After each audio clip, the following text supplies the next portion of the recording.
What's going on? What's going on, WPF universe? And we just finished up another beautiful night of Monday Night Raw. Luckily, Monday Night Raw is not like Friday Night SmackDown, so we do have some stuff to talk about tonight. Man, we're gonna dive into Monday Night Raw in a moment. Hope everybody had a beautiful and safe weekend. And let's start this week off right, of course. And don't forget, tomorrow night on my other channel, we are having the big, and I mean big, Money Fresh Clothing LLC Invicta Mystery Box Watch giveaway. That's right, tomorrow night on the other channel, probably about 9 p.m. Eastern. So make sure everybody you tune in tomorrow night, especially if you're a member, so that way you got an opportunity to win yourself a brand new watch. Now, we're trying a little something different tonight. I got, you know, if you could be in one of two different chats. I don't know if it like supposedly it breaks up in two chats. We have a vertical and then like the regular style live. I meant to change it to just the regular style because I'm getting sick of the vertical type stuff. And instead, I didn't hit the right button and I have it where it has both versions. So, whichever version you'd like to be in, they're both obviously live at the same time tonight. So, if throughout the night, you see me say talking to somebody and you're like wondering why you don't see that person, that just means maybe they're on the vertical side and not the regular side, or vice versa. And anybody who's new to YouTube, um, the difference is, vertical, you really just see me like that. Where on the regular side, you could see the whole background and everything. It just makes it so much better when you're for anybody watching. I always find it more interesting to see everybody's setups and stuff they got behind them. All that good shit. There he is. Big D, my brother from another mother, the troll exterminator. How are we, D? Did you please tell me you got to watch some Monday Night Raw tonight? I don't think it was a bad one. It had a few good spots. It wasn't a home run, of course, but it was still, I think, a good, solid show. Yep, got to see. Awesome. That's what I like to hear.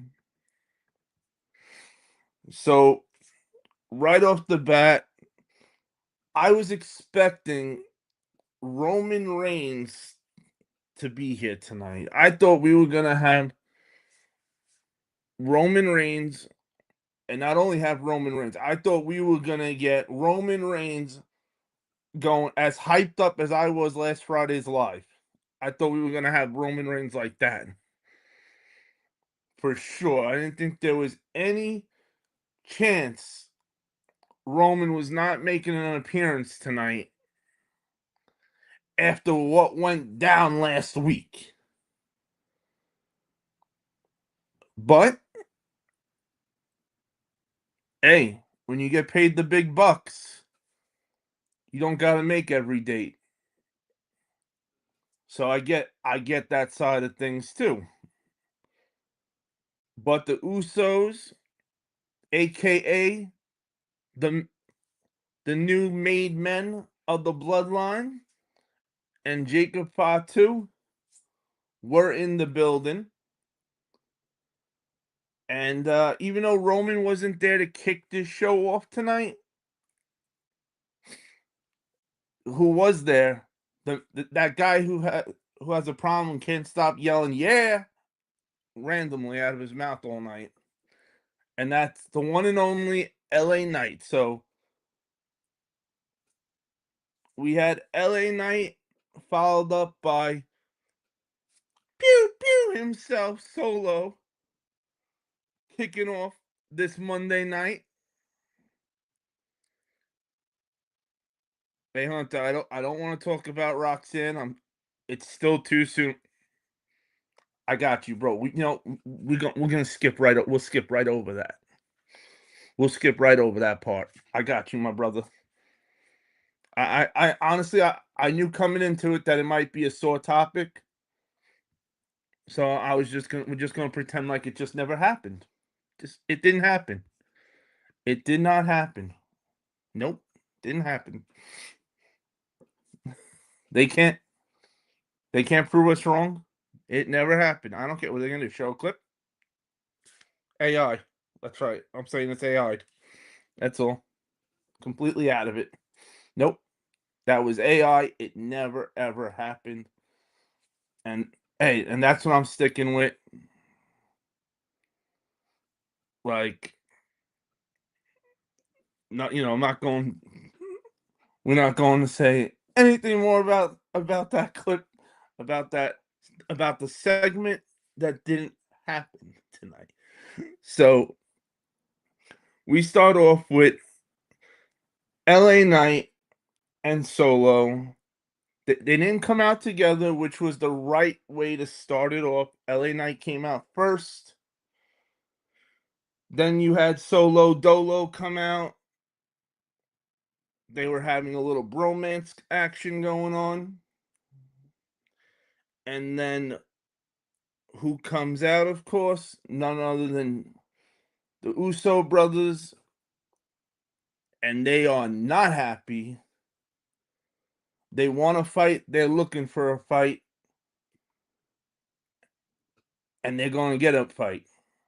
So LA Knight and Solo agreed to have a 2-on-2 match. But later in the night. So that's going to be our main event that we will get into towards the end of the review. What ends up happening in that match. But that's our first start of the opening for Monday Night Raw, which is the way you needed to open it up because, hey, it ended with them last week, so it's only right that you open it up addressing what happened.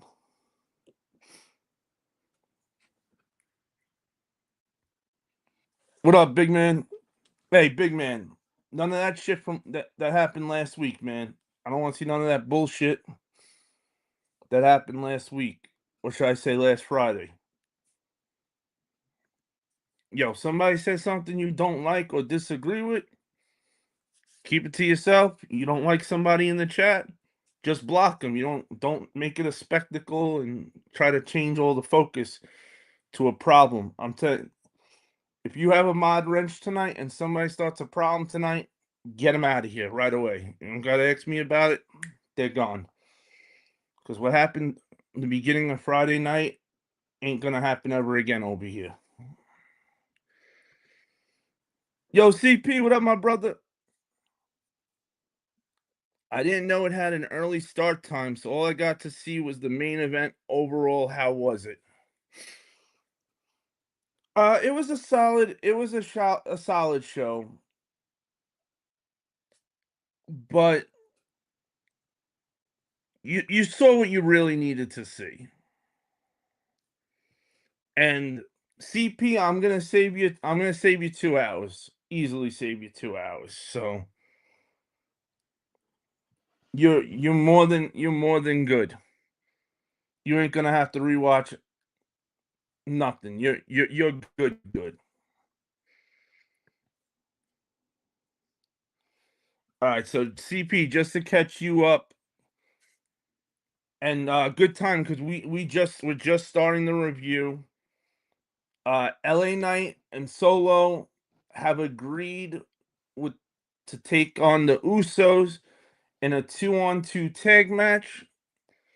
and that match is going to be the main event later tonight, which you know already. You saw it. So that's, setting that matchup is how we start the show. After that, we have a women's match that I'm not going to get into.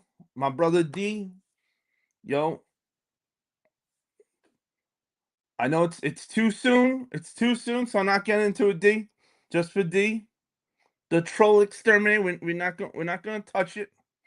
All I'm gonna say is who was in the match, and then we're gonna move on from this match. It was Stephanie Valkyr versus Roxanne, aka Dee's second wife, and we hope Dee's first wife never hears that. And if she does, Dee, don't worry, I got a couch for you until she stops being mad. But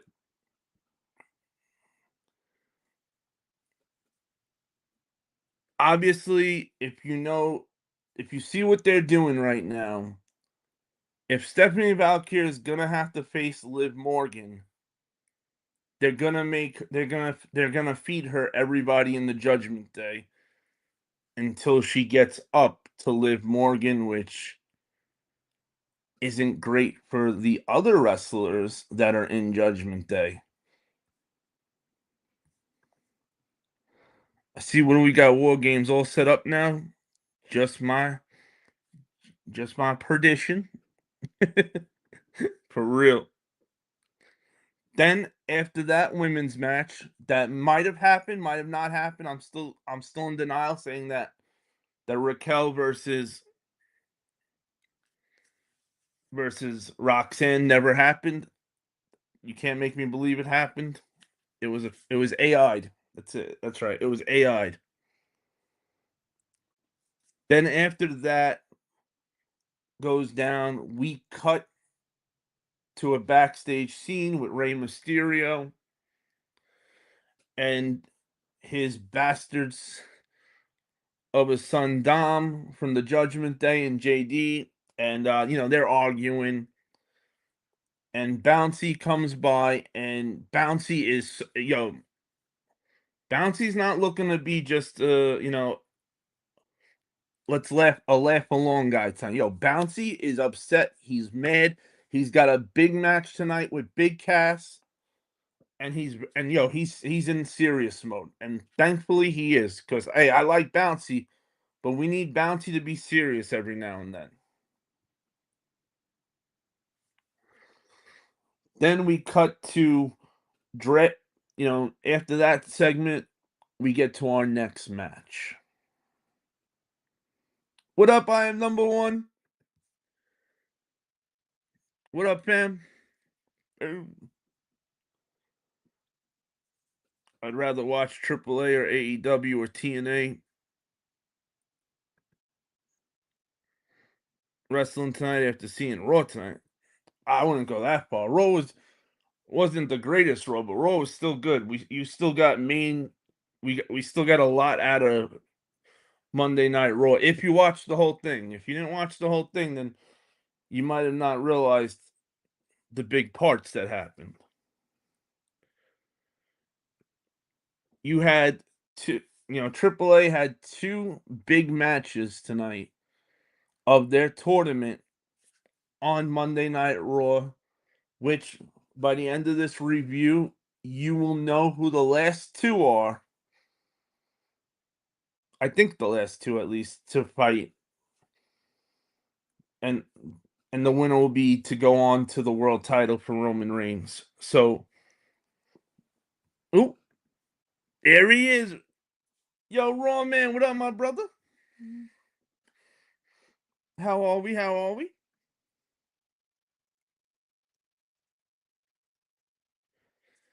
And oh, hold on one second, everybody. Give me a moment.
Shit happens, literally. All right, all right. Woo. All right. All right, back we are. Sorry about that. Whew. I'm out of breath running up and downstairs. Give your boy a minute. Whew. That's what you call running up and down very fast. I'm a big guy. Big guys aren't supposed to run fast. That's why we hit hard, so we don't have to run.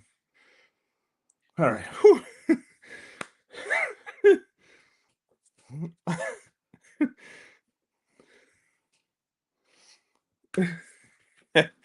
Hey, anybody who was at the Friday live towards the end,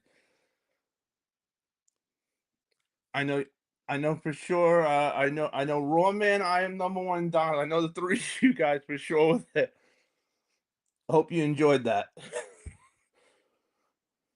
But I would have a heart attack if I did every live like that. I The younger me would do it. The older me will have a stroke. But every so often we'll throw in one of those fire nights.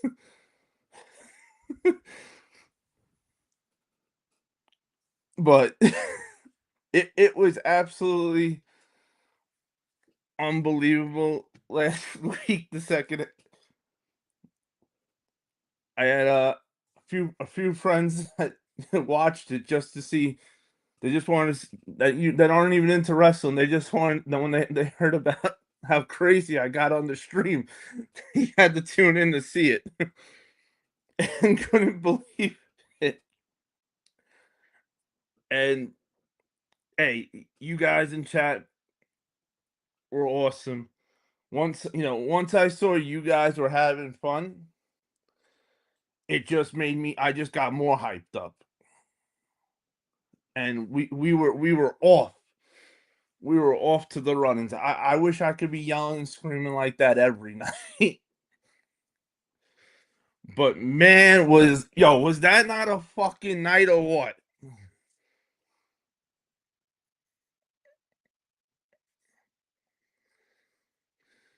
I can barely go up the stairs. The hell with D. You gotta do what you gotta do, right? I am number one. Said it was an epic stream. You almost blew a gasket. Oh, man's dying. D said, "Yeah, I need more of that hunter." What up, Keegan? Salute.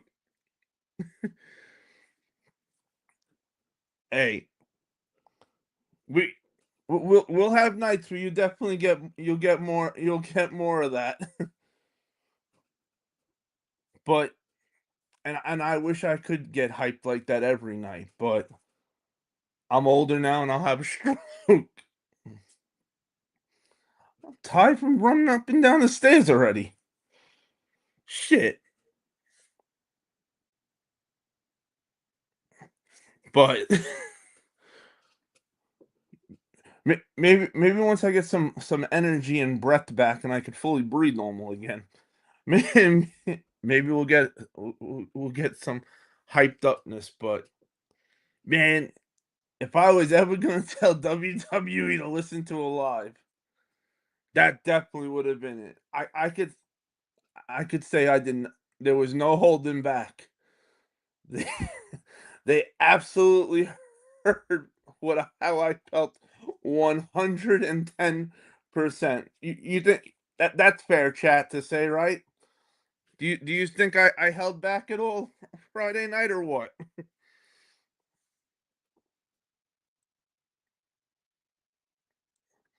I'm number one. Said in all fairness, it was worth being torn up about. That is true. 100% true. And Hey, I'm glad. I'm just glad that we were able to take some bullshit that happened earlier in the night and turn it into a lot of fun. You know what I mean? Like, yeah, we now forever will think of Andre the Giant and the gigantic shit. We will never ever hear the name Andre the Giant again and not instantly think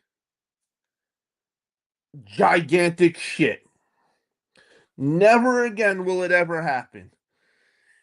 We are now forever in our heads. Andre the Giant, galactic size shit. And together, like, there's just no other way. Shit, see, I'm starting to get hyped up again. See? The Andre the Giant, it triggered me. Look, it triggered me a little bit. Ryan's laughing. Joe Dizzle! What up, my brother? The more he's laughing. He he said anyone that was not there is gonna race to watch. Hey, literally, if you were ever gonna watch a wrestling live, a previous wrestling live that I did, last week was the week. And I'd say fast forward it halfway. I think that's fair to say. What do you think, chat? Say fast forward it halfway and then watch from there on. Because we took shit. Andre the Giant shit, no less. Not any shit. We took Andre the Giant size shit and we turned that into some good old ginger ale, baby.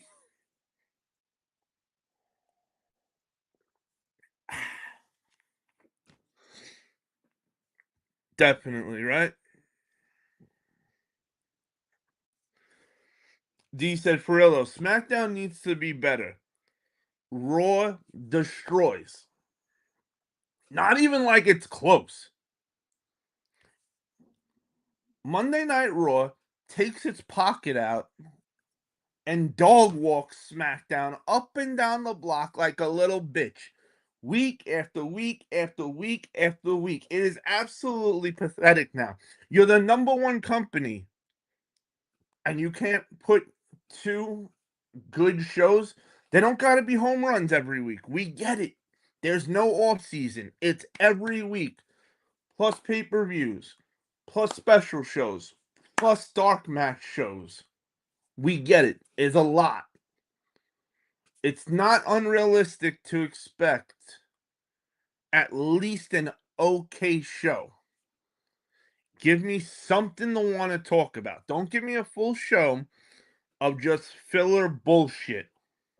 And not any shit. We're talking Andre the Giant, Oompa Loompa, 100 degrees sweaty ass walking Andre the Giant shit. Facts. There's no way they don't know that either. They gotta make some effort, man. And you're right. Because if they're not gonna make an effort, guess what then? We're not gonna keep doing it. That's why this Friday, we're not doing SmackDown. We're gonna be doing something else. And if you're not sure what it is, read the description, look at the whole thing. I already got it up. We're going to be doing a little something different this Friday from SmackDown. Until SmackDown gives me 2 weeks. I need 2 weeks in a row of good shit happening for me to want to sit there and cover it match by match again. But before I go off on SmackDown, we did have some good shit that happened tonight on Raw, and some shit we can go off on them for. Now, we're up to the Dragon Lee versus Ray Phoenix match. Hey, that's great that they're doing some of these matches on Monday Night Raw, but but the whole point of this tournament for AAA is that the winner gets to face Roman Reigns for a world title shot. Great idea. I enjoy I enjoy the thought process behind the tournament. Fantastic. But, just one but. Monday Night Raw is not AAA. Why are the tournament matches happening on Monday Night Raw? Now, if they wanted to have maybe just, the kickoff matches to it, just to try to get some more eyes on AAA, I'd understand it. But I do not want to see a bunch of the tournament matches on Monday Night Raw. This is for AAA's company. That's like me having a popcorn bucket contest on my other channel, and then we picking the winners, and we're doing the tournament brackets, win and loses over here on the wrestling channel, or vice versa. It doesn't make sense.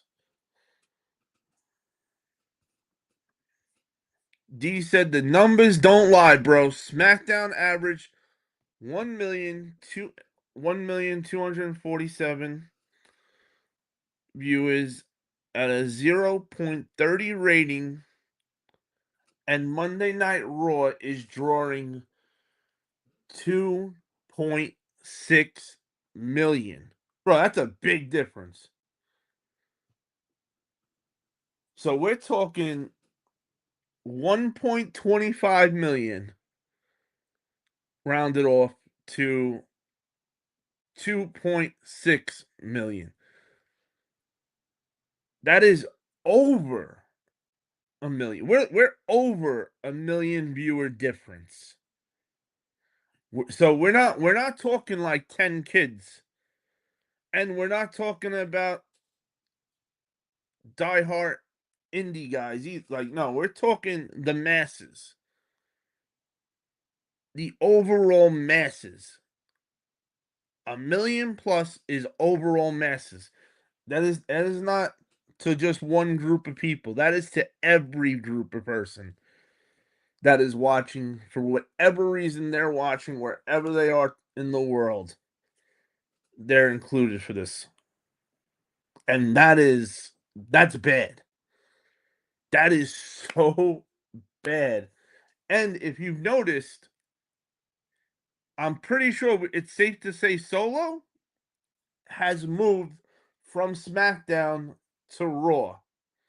We'll see. We'll know for sure if he does anything this Friday in the highlights, because I don't know about you, but I'm not watching it this Friday. Not doing it. I'll watch a 3-minute highlight video just to see if Solo is on SmackDown at all doing anything. But that's as much as love I'm giving SmackDown this week. Until SmackDown gives me 2 good weeks. And they don't got to be home runs. They just got to be okay shows. I'm not watching it. I am number one. I am number one. What does it take to be no shit? See, you did it again.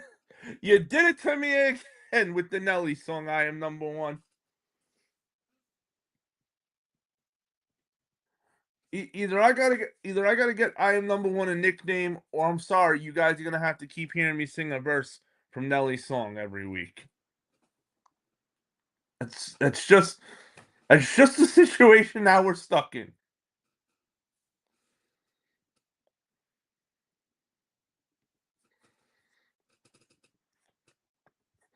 Hunter, I seen that Friday night. Yep, great ideas.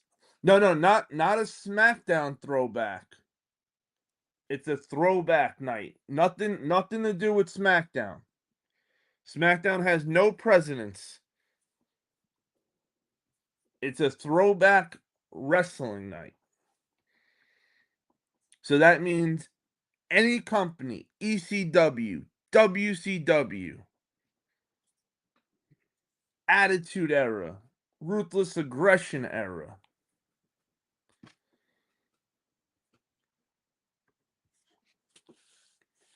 And see, and this right here is one of the biggest reasons why I'll always watch Raw over SmackDown too.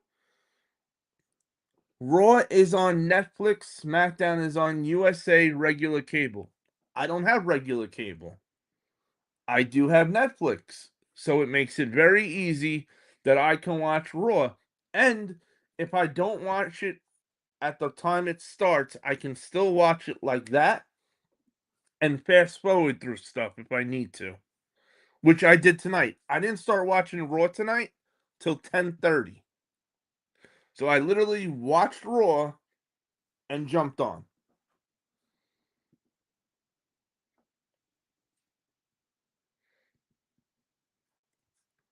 A $10+ billion company averaging barely 1 million viewers is holy hell. Raw Man said, "Yep, same here. I know you with me, Raw Man. We ain't giving SmackDown no love. You know what we're giving SmackDown? We're giving SmackDown what? Not some guy who just likes to randomly yell out, yeah. No, we're not giving SmackDown that. We're giving them Andre the Giant, 100-degree weather shit. A big pile of shit we're giving SmackDown for what they've given us. We're giving it back to them now, baby." Hey, I got you singing again, bro. It's infectious. Keep it rolling. Hey, I'll keep it rolling then. If you don't mind, I'll keep it going. Raw Man said SmackDown highlights for him. That's it. He said, "I'm not a sucker.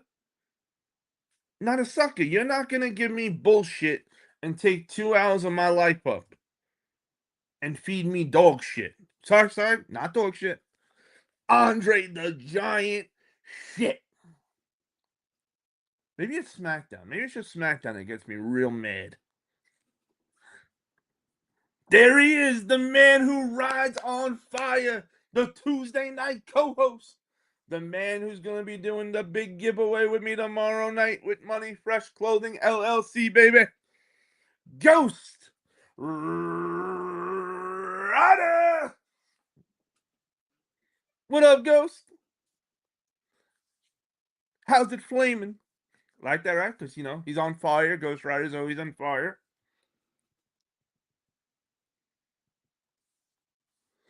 Hey, it's all good, big man. I'd rather you ask if you don't know. It's always better to ask and find out.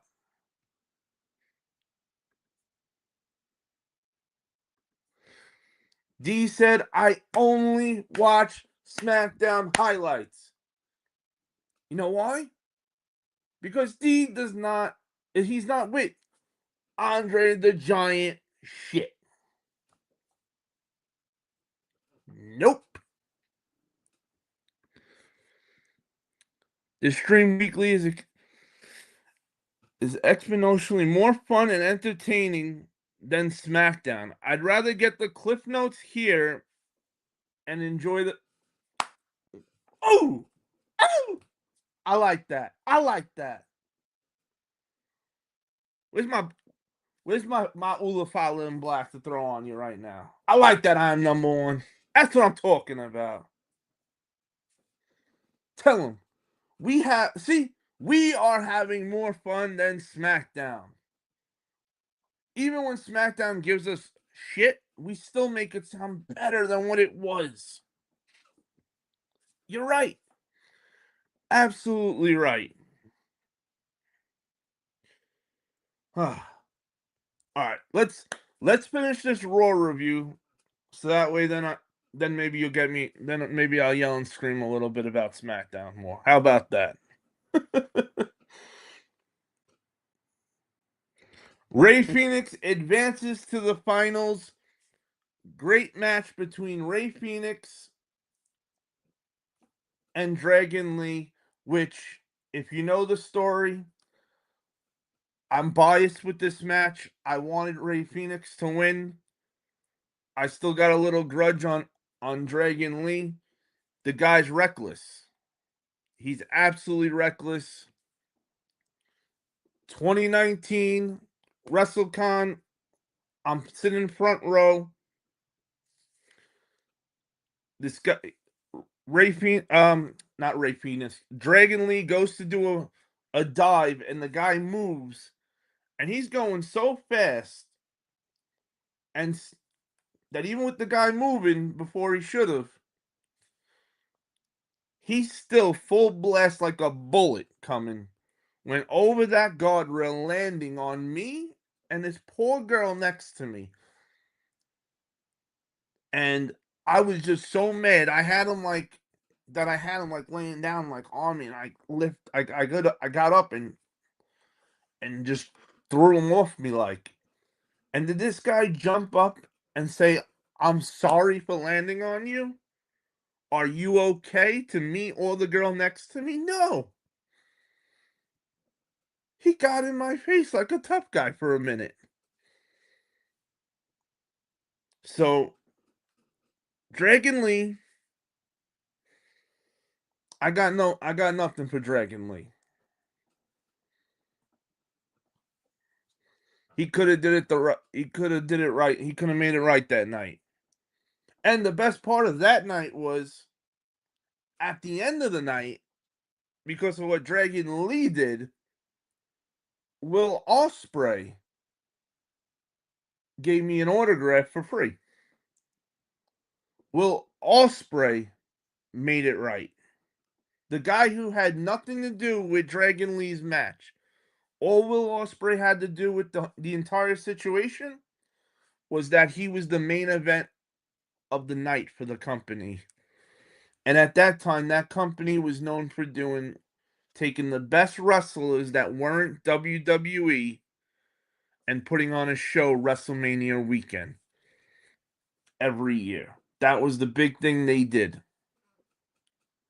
It was the one back then. It was the only way to see certain talent fight certain talent. It was kind of reminded you of PWG style, but Will Ospreay is the fucking man. Not Dragon Lee. Dragon Lee didn't do anything. Will Ospreay did. Go figure. Just goes to show you.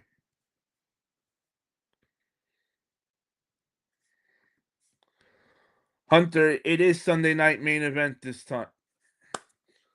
Okay, so they weren't saying it wrong. It actually is Sunday. Okay. Because you know what? I was going to ask you, did you guys hear them say it again tonight? Sunday and not Saturday main event?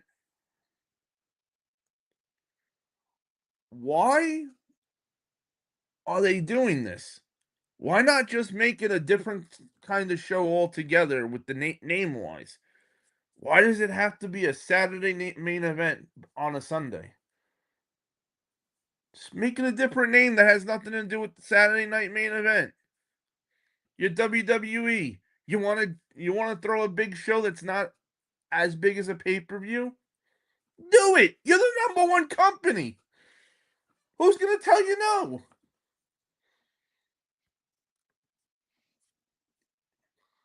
Well, wait, D, before we say that officially, we still got one more match before we get to say right before the Battle of the Brothers officially.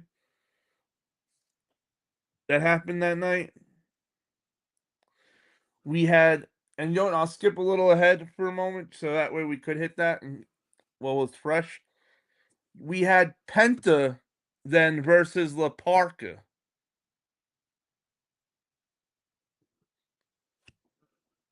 And Penta beat La Parka. Unless I'm wrong and that wasn't part of the tournament. But either way, with Phoenix winning and Penta winning, we had a good like face off with Penta and Phoenix in each other's face at first. You know, and I think they did this perfectly. First, they gave us the, oh, okay, are they gonna pretend like they're not brothers and that there's a beef right now? But then they gave each other a pound and a hug afterwards. And it was like, yo, that was awesome. Because you didn't insult our intelligence. We know you're the Lucha Brothers. We know you're real life brothers. You guys have been in AEW, TNA.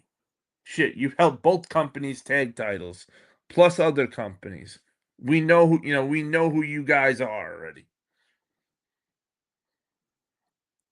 So having it be Penta versus Phoenix, we know we're gonna get an amazing show because we've seen these two brothers go one on one with each other multiple times before. And the one thing we've always, when these two brothers have a match, the one thing we are guaranteed every time as a fan is that the match will be awesome. Hunter, I need a rant. You're gonna get one, Roman. Mark my words, I got you.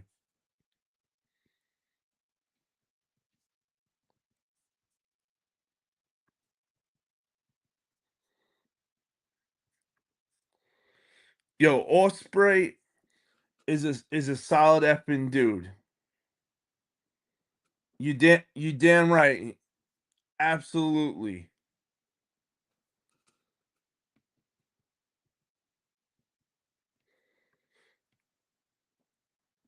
So Sunday night's main event takes place live on Sunday, September 6th, 8 p.m. Eastern, 5 o'clock Pacific, from the State Farm Arena in Atlanta, Georgia. Now that we're probably gonna go live. We'll probably be live for it, or at least I'm gonna try to be live for it that night. Now, is that La Parker from WCW? Because they had La Parker back in the WCW days also. No, it's the same La Parker gimmick, but it's not the same person playing La Parker. So that's the beauty about when they get a gimmick like that, where you don't ever see the person who's under the outfit. I think we're actually like real deal. I think we're up to like the fifth or seventh, between 5 and 7 La Parkers at this point. And hey, why not, right? Why ever let that character stop doing its thing? You can easily take the next wrestler and put it in. Now, I think it would be way better if everybody that was La Parker was part of the La Parker family. So that way we can get that gimmick would have even more of a storyline to it. Hey, what up, Charlie? Welcome to the live for the first time. Too sweet. Hope you having a hope you had a good and safe weekend, Charlie. I hope you got to see Monday Night Raw tonight. Penta versus Phoenix, Epic TV. I cannot wait for it to happen. Absolutely, like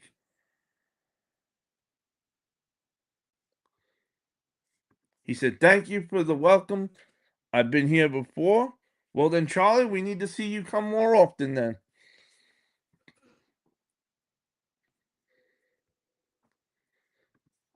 that's a gimmick infringement. The real La Parker needs to sue the person for stealing his gimmick. I used to say the same thing when the first time La Parker gimmick swapped, which makes me think that La Parker himself might not own the gimmick because for the amount of people that have played La Parker, I'm starting to think that maybe AAA owns La Parker.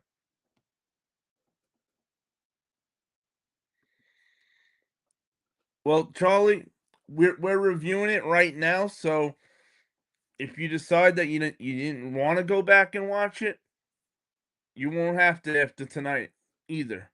Or you'll be able to go back and just watch some of the good parts and not waste your time with a lot of the filler stuff. Down the and whether it's your first time or your fifth time, whether it's your first time as a ghost watcher, also, please make sure you smash that like button. And if you have not already subscribed to the channel, please do so. We do Monday night reviews for Raw, and we were doing Friday night SmackDowns, but since WWE Friday Night SmackDown has been Andre the Giant size shit, we're gonna start doing wrestling throwback Fridays, where we'll talk about any of the older wrestling companies like ECW, WCW, WWF in the Attitude Era, in the 80s, in the Ruthless Aggression Era, like that kind of stuff.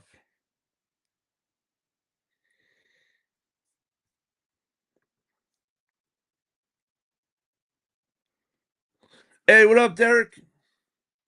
Yeah, I screwed up on my end. I wanted to take it from vertical to the other way, and instead I hit the button that gives you the option to go on either way. So they're both running. So if you guys aren't seeing somebody on one side of a live, that's why. Because you can be, for me, I get one chat. So it doesn't. So if you're on the vertical stream or the regular stream, you can't. It's the same way for me, but for you guys, you're only seeing who's at each of those, which would have been great. This whole idea they had would have been awesome if they would have made it that the same way the chat is for me is for you guys. So that way it wouldn't matter which side you're on because it's the same stream. You would have everybody always on one side.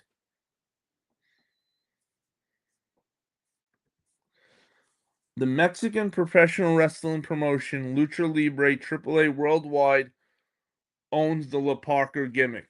There we go. I had a feeling that's what it had to be because it didn't make sense that so many people have gotten to be La Parka without any, anybody making noise about it for copyright.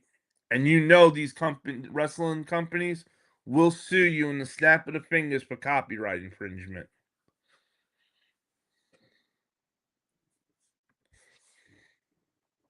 All right, so now we get the first.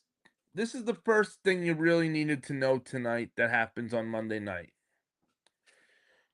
We get a vignette comes up, however you want to say it. A promo comes up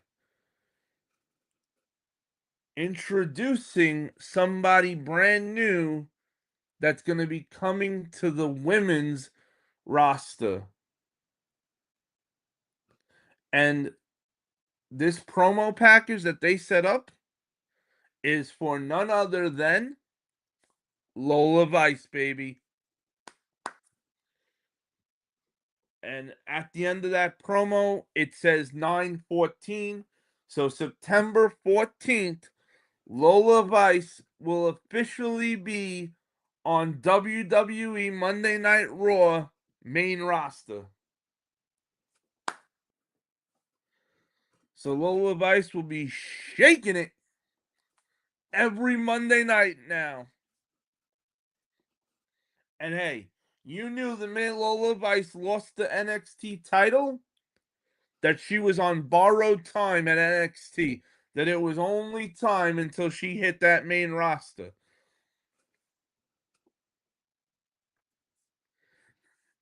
WCW, DDP dressed as La Parka. Yes, he did. Hey, Roman. Hey, yo, it's me, DDP. Bang! I enjoyed DDP was awesome back in the day. I am number one said, let's go, Lola, baby. Whew. We needed Lola to come to the main roster. We need some new blood to mix in. We don't want to see the same matches happening over and over. And to me, I think that's why Liv Morgan hasn't been defending her world title as much as other women that had the world title. We need fresh matches. D said, Roman, I remember that too. Big Man says, see, that's what I was wondering also, too, Hunter. I thought WCW owned the La Parker gimmick. Thanks, Donald. Now I know.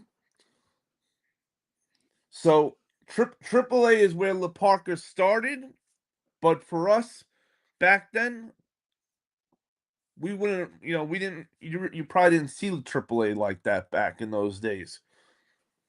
We saw it when La Parker jumped ship.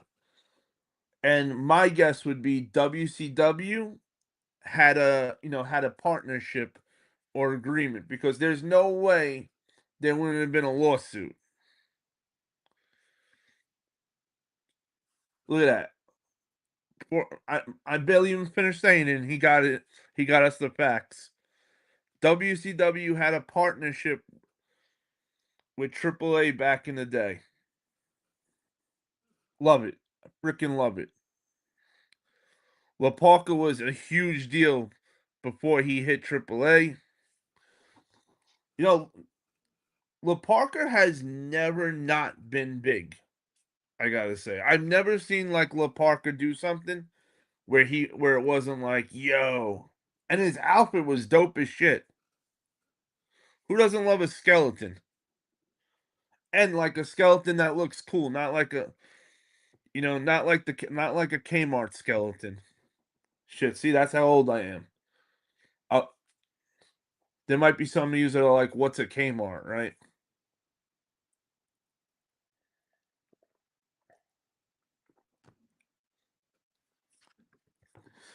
Before he left, I knew what you meant. I am number one. But absolutely. These guys that were in AAA that came over from there were huge. And listen, if they weren't huge, shit, the American companies would have never signed them. The WCW AAA partnered in November of '94. Now that's what we call a Thanksgiving celebration. That strut with the chair, oh man, he was great. The La Parker strut was awesome. I'm wondering who is playing the La Parker gimmick now. Now that I don't know. I never tried to find out who was under it. I did feel that the person playing La Parker should have been a heavier guy than who's playing him now. Because the one thing I will say is, throughout the years of seeing La Parker, it wasn't as easy to know that this was a different La Parker playing La Parker. Where, nowadays, if you didn't know, you can easily see the difference in the older La Parker you know, to today's La Parker. Today's La Parker is super skinny and tall.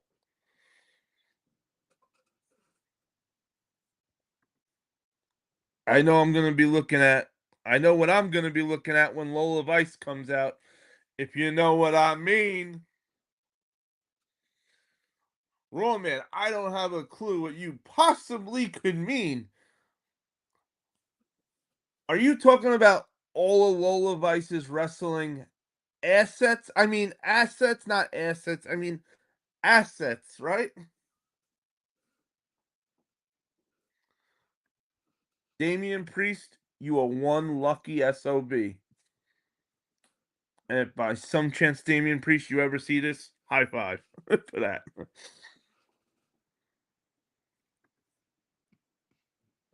He was always bigger than the Luchas. Oh, yeah. The Nuala Parker is wrestled by the performer formerly known as Braza de Oro Jr. So that's the name for you, big man, if you want to Google to see what he looks like. Braza de Oro Jr.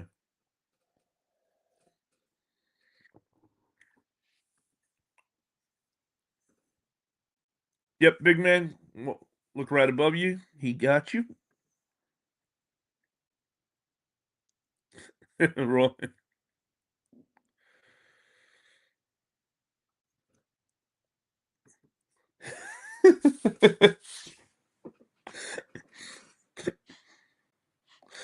Then, besides, besides besides the Lola Vice, big need, and knowing that Lola Vice will be bringing all of her beautiful assets, to Monday Night Raw on September 14th. So that was the first big thing you wanted to know and you wanted to see tonight. Second thing you really wanted to watch. The contract signing between who? Braun Breaker and Oba. This has been heating up now for weeks. Braun Breaker is not fucking around. Oba, not fucking around. Paul Heyman, completely constipated over the situation. Doesn't know what to do. He's got stomach cramps left and right. He doesn't know what to do. It's going. He's in such a terrible position right now, which he shouldn't be. I get it. You gave Oba respect because of the Brock Lesnar thing. 100%. But you completely neglected Braun Breaker when Brock Lesnar came back. And he letting you know week after week that it bothered him. It's a shame what might happen now. Unless maybe Paul Heyman does pick a side. We'll have to see.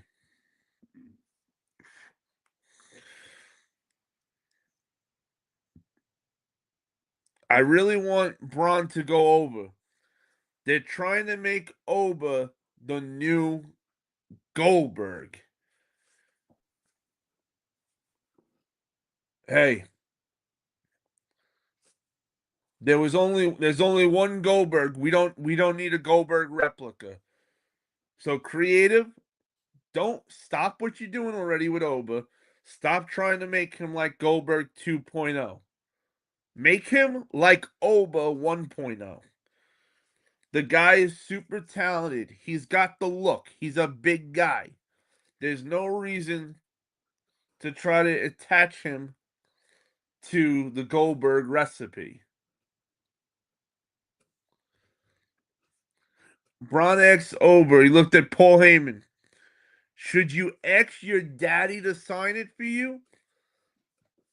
That, that was beautiful. Braun Breaker killed it with that line. This to me was my favorite segment on the entire show. If nothing else happened but this segment on the show, I'd be all right because it's still better than what we've been getting on Fridays with what? The Andre the Giant shit. But Heyman is not Oba's guy. And if Braun Breaker he's now, there's no more wondering how mad is Braun at Heyman. There's no more wondering. Braun hit him with that line tonight. Maybe you should ask your daddy to sign it.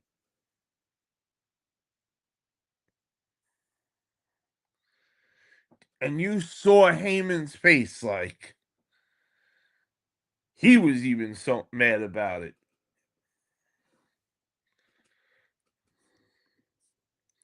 Heyman is so amazing. The wrestling world is so much better with him involved. Oba just isn't ready yet. But he's his own man and doesn't need a legend tag.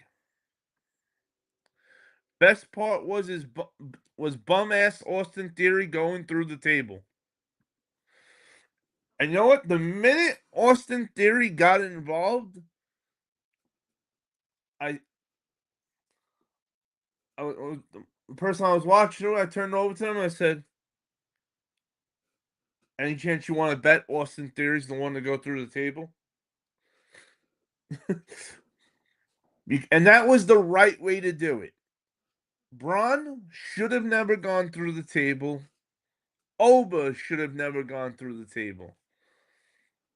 Austin Theory should have gone through the table because you don't want to show weakness on either of these guys' side with this match going on, until this match happens. Because this match is built up that these are two bulls about to rip the house down. The world can't contain it. You got the Avengers versus Doctor Doom. Like, shit's about to go down.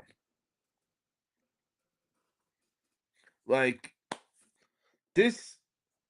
And every time there's a contract signing, what happens? You get a fight and someone threw a table. It's the easiest equation. Happens every time there's a contract signing. And luckily, they followed it to the T. And I loved the facial expressions on Paul Heyman.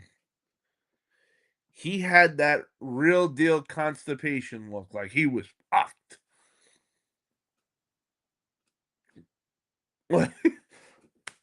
He was Dunsky when he hit him with that line. And Braun told him flat out, the minute Brock came, you didn't know me anymore. And it's good that they're letting him say these things on the air because, hey, we were all thinking it. And in real life, somebody would feel like that. Somebody would absolutely feel like that without a doubt, the way Braun Breaker feels. Braun Breaker's actions for feeling like this are completely justified. The only thing that's not justified is why he wants to fight Oba.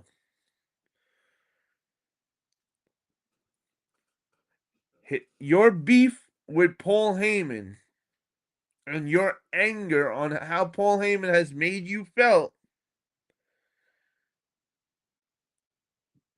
you have now triggered that energy and got yourself into a match with Oba, who did not start a fight with you in any which way.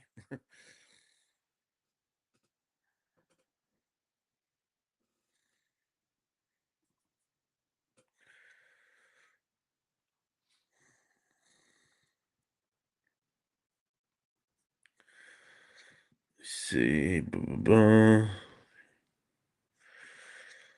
I hope Brunson Reed comes back during the match. It's the only way it works. If Big Brunson does not come back during Oba versus Braun, it will screw up everything. Unless the only other way that this angle couldn't be good at the ending without Big Brunson Reed would be if Paul Heyman low blows Oba.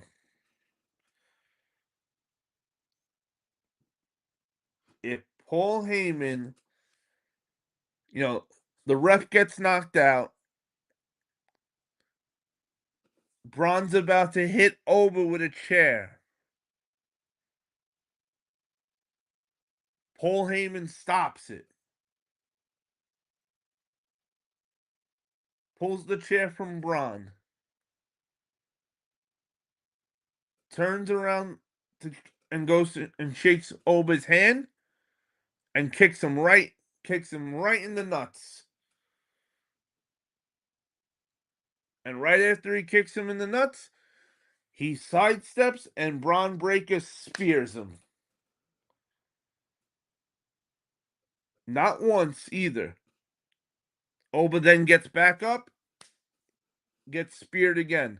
Let him get the spear 3 times, and then Braun gets the 1, 2, 3.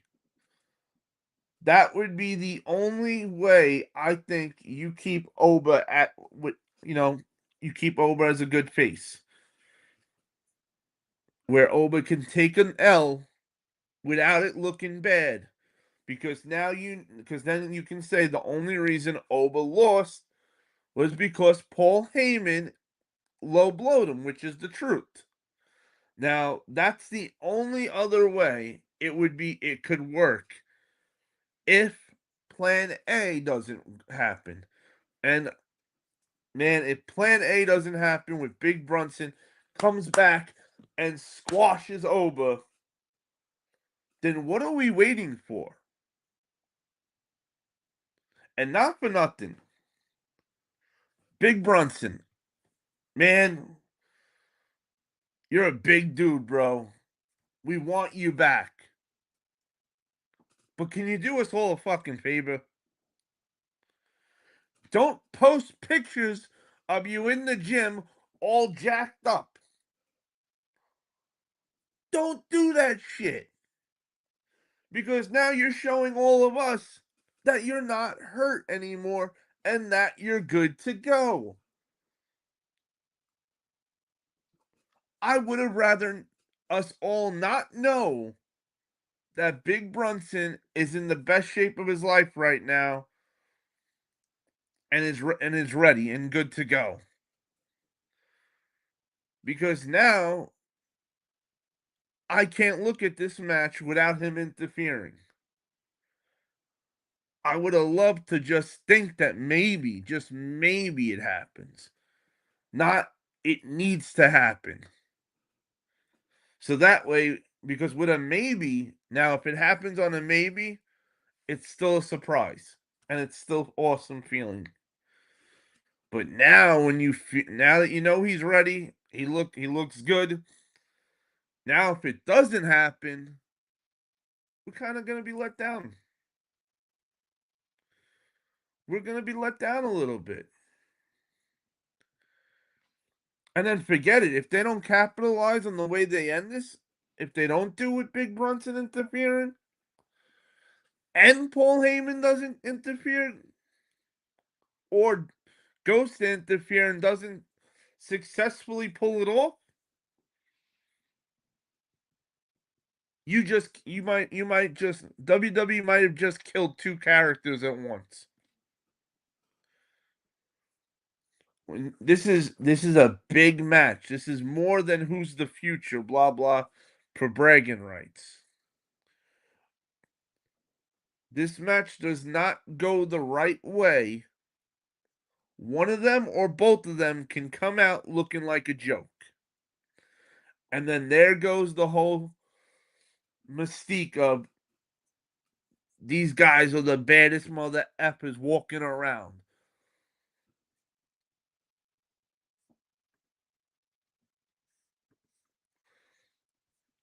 I'd love to see Brunson turn on Heyman and Braun and set their feud up.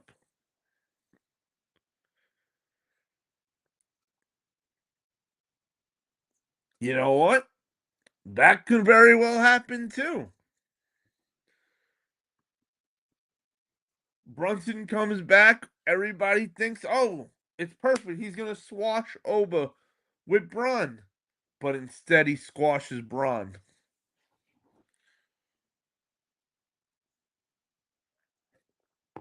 Now, the only thing, though, is if we go that way, right? If we go the other way with Bronson, that he comes back, interferes in the match for his comeback, and it's not to help Braun Breaker.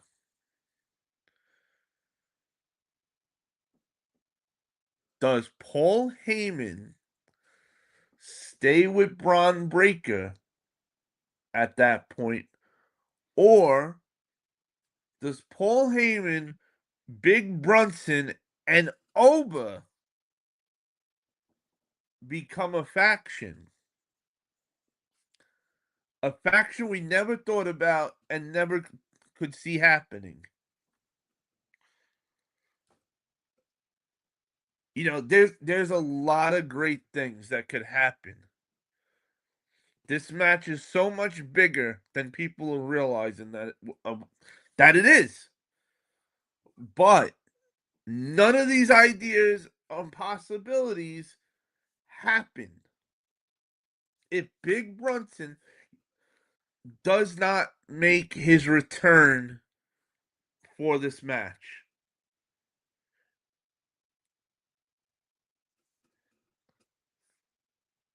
And Raw Man, you asked for a little rant, right?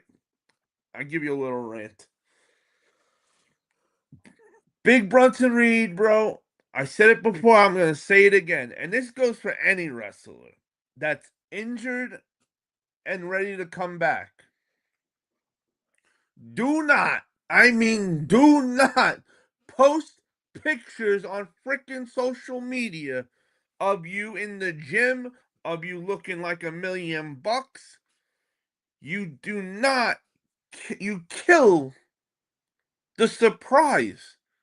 Bro, we are in the era of dirt sheets, the internet, period. Everybody's got a freaking camera on their phone. It is not easy to make legitimate surprises anymore. So when you are hurt and you are coming back to the show, do not let people know ahead of time that, hey, look at me. I'm ready to go. Put me in, coach. No. I don't want to know that you're 100% ready to go. I would rather us sit here and debate about, is it possible that he's ready to go? Could he be better by now? It's a whole different scenario if we're looking at it as a possibility. Now we're looking at it as, how does he not come out? How does he not come back at that point?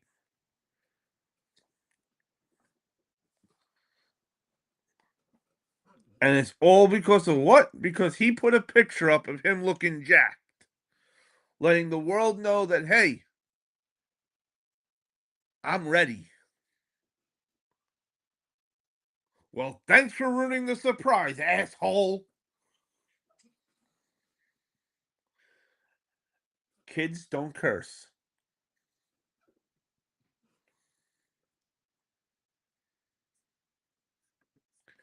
Just asking. Brunson Reed's WWE contract over because he hasn't been in WWE for a while, or is WWE waiting for the right moment to put him in a storyline like what Hunter is talking about?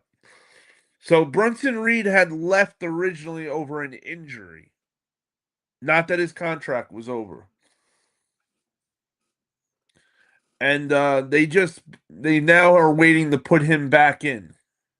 He's still fully under WWE contract. He's never not been this whole time. He did have a real, bad injury that did take him out for a while. But now he's good and better and ready to go.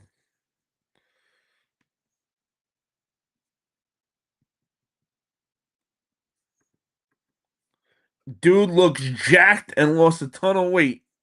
Looks like a new guy. He really does. Roman Donald laughing. Hey, you guys said you wanted some rants tonight. You're gonna get some rants tonight. Like seriously, what kind of half-ass shit is this? To say, look at me, everybody, and it's not like this isn't he's not on the indies. Like, yo, you're in WWE, bro. You're the number one company. So if you put a picture up, everybody's seeing it. Even if you don't like wrestling, people are seeing it. Like, you're in the big time. It doesn't get bigger than WWE, like. And I just don't get why wrestlers do shit like this all the time. Now, I get the feeling of being forgotten sometimes. When you're out for a while, you feel like the fans forgot about you, right? No, fuck that bullshit. When you're fucking when you've been in wrestling for as long as these guys have been in, I don't want to hear that you thought the fans forgot about you for a few months. Bullshit. If you're a main event guy, you're a main event guy. If you get injured and you're out for a little bit, yeah, nobody's going to be talking about you for a little while. You're not on the product. But the minute you come back, it'll be like you never left. It happens to every guy. Nobody gets hurt. Nobody does not get hurt, I mean. Look at Seth Rollins. The guy gets hurt like once a year and then comes back and makes the most miraculous, cool ass comebacks. Shit. I will never forget SummerSlam because of Seth Rollins. When that man dropped the crutch and then ran down and cashed in the Money in the Bank briefcase, it was like, holy shit. Holy shit, he just did that. How, like, and there was no pictures of Seth Rollins playing basketball the night before or the week before or weeks before. Like, and he was faking, and that was a fake injury they made up, no less. And he still played that shit off for real. He went to the store. He went on crutches when he wasn't hurt for that fake injury that they did that angle. You know what I mean? Like, that's the shit you gotta be doing.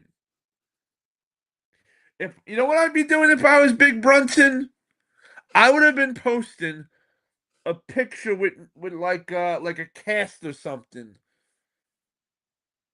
and I would have put some kind of caption like, "My brother Braun Breaker's gonna break you, Oba," something like that. So that way, when he comes back during that match, we're all gonna be like, "Holy shit, he freaking got us! He freaking got us!" But are we gonna do that now? No. Instead, now we're like a bunch of assholes. We're gonna be pissed the hell off if he doesn't come back. We're all gonna be sitting there with our arms like this, looking at the TV like, nope. WWE, nope, you did it again. You dropped the ball. You fucked it up by not making him come back at the perfect moment. And why do we know the perfect moment for Brunson Reed to come back? Because this asshole put a picture up on social media of him in the gym, jacked out, not hurt, ready to go at a moment's notice. I can't. I freaking can't. And these are the guys that get paid the big bucks sometimes over us. But I gotta mow my own lawn? Get the f out of here. Shit. Have a good night, big man. I'll see you Friday night or tomorrow night if you come by.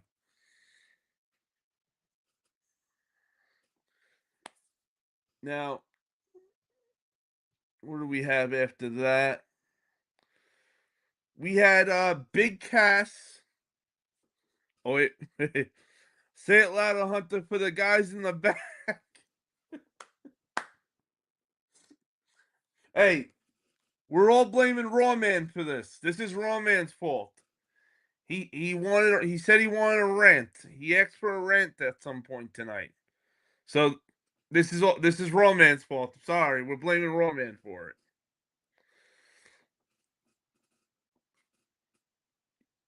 I know it. You know what, Raw Man? What I should have did before the live tonight? I should have posted a picture on social media of me yelling. That's what I should have did before the live. So that way everybody knew that there was guaranteed going to be a rant tonight. See,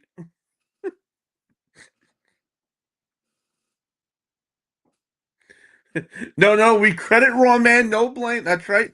This is a judgment free zone. Thank you, Raw Man. Yep, see, look, always on the same page. D said, "Thank you, Raw Man." I'm number one. Said Raw Man gets credit for the main event rant. Hunter. That's right. Thank everybody. Thank Raw Man. Thank you. And I'll tell you who we're not gonna thank. We're not gonna thank Brunson Reed for putting his bullshit up on social media. That's who we're not gonna thank. But we are gonna thank Raw Man.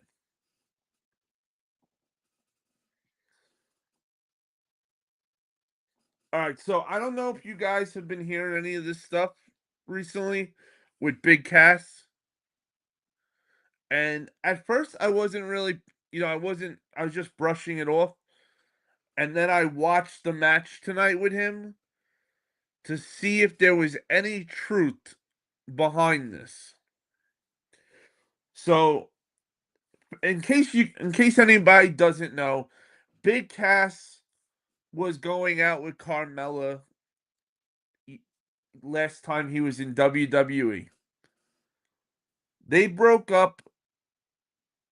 They had a very bad breakup. I don't know details. I didn't try to find details. I felt, hey, it's not my relationship. This is real life shit that happened to this man and his girlfriend at the time. It's not my business. But what I did hear was that there was a very bad breakup, and it was at the same time a Big Cass getting fired from WWE. And then you know how the story goes. Big Cass is gone. Corey Graves is in. And Corey Graves ends up going out with Carmella. That ends up turning into Carmella and Corey Graves getting married together and are still married and happy today. And people had started saying online that they were noticing that when Big Cass comes out, any segment Big Cass has been doing, Corey Graves has has been quiet like a mouse, or maybe he'll say like one or two things tops throughout the whole night, and or for the most part, Corey Graves is talking about whoever Big Cass is beating up, fighting, whatever the case is. In other words, he's not talking about Big Cass though. So I didn't know if people were just, trying to start rumors or if there was truly any truth to this.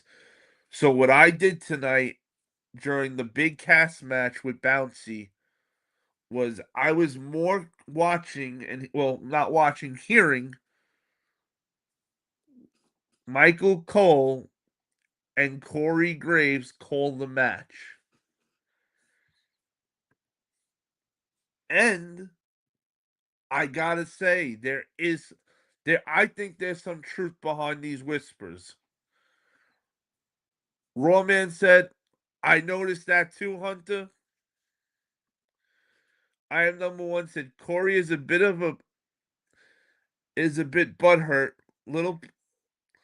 Little puppy. Everyone seems to have forgotten that Corey left his wife and kids for Carmella. And he needs to shut the F up. Yo, Chappelle, what up, my brother? Hey Chappelle, it's looking like a good year for our boys.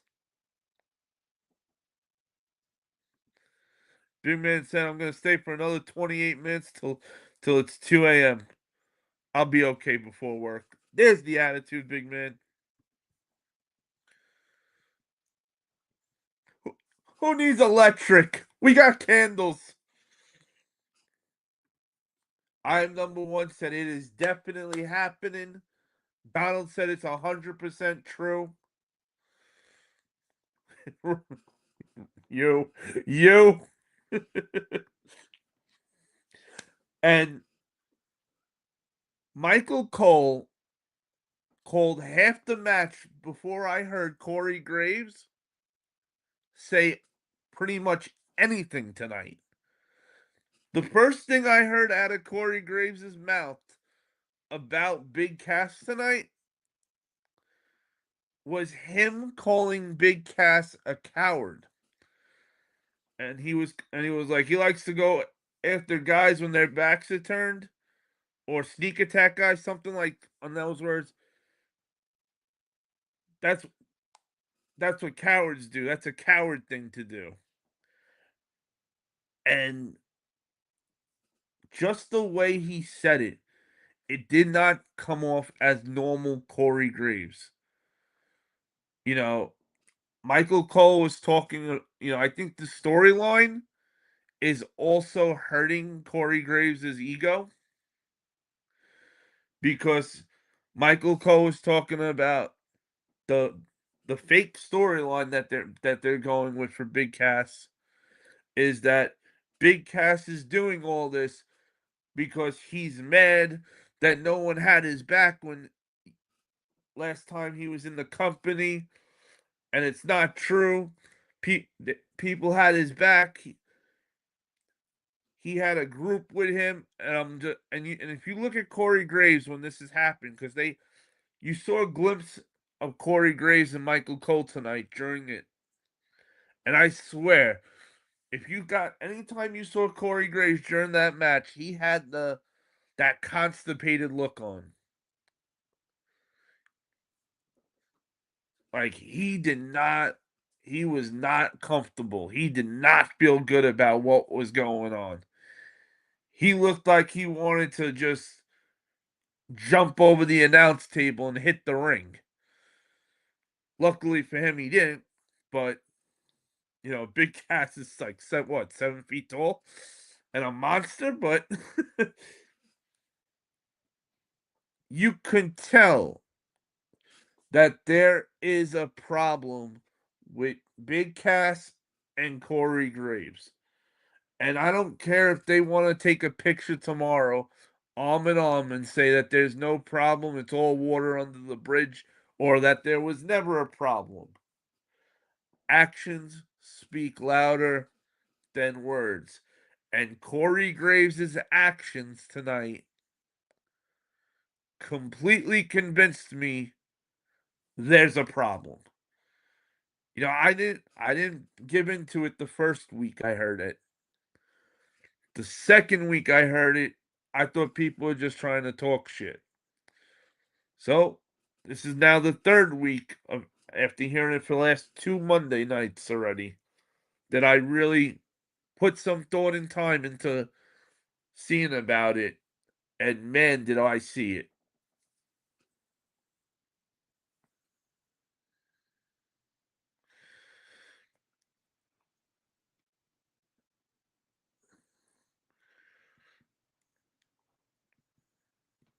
Let me see.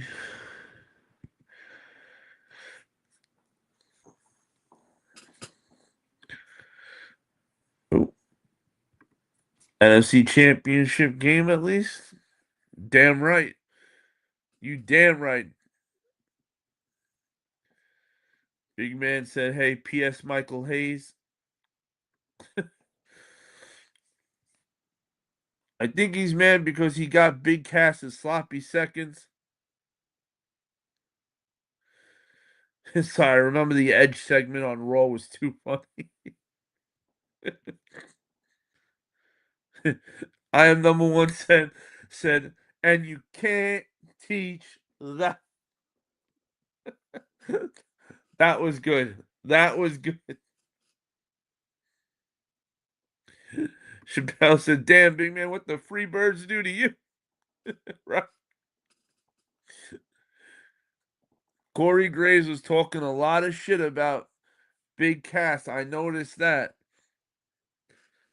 Like, yo, I did not hear him say anything once good about Big Cass.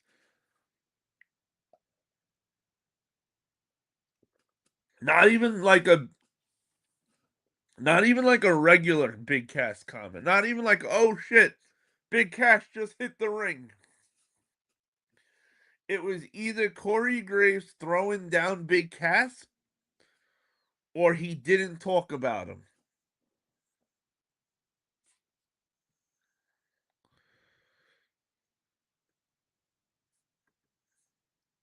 Corey had a big rant about how shitty Cass was to Carmella, but he forgets what he did to his family. Kind of hypocritical. You like that, right? I am number one. See, that's the problem in this world. People are too quick to talk shit.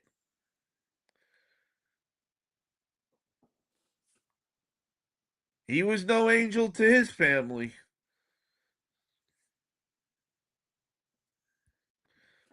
Chappelle said, "I never liked Corey Graves anyway."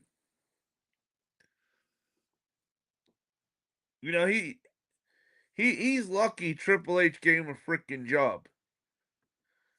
You know, this was an indie guy that got to NXT and couldn't hack it.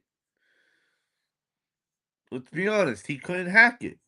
That's why he got concussion after concussion, to the point that they couldn't have him in the ring anymore.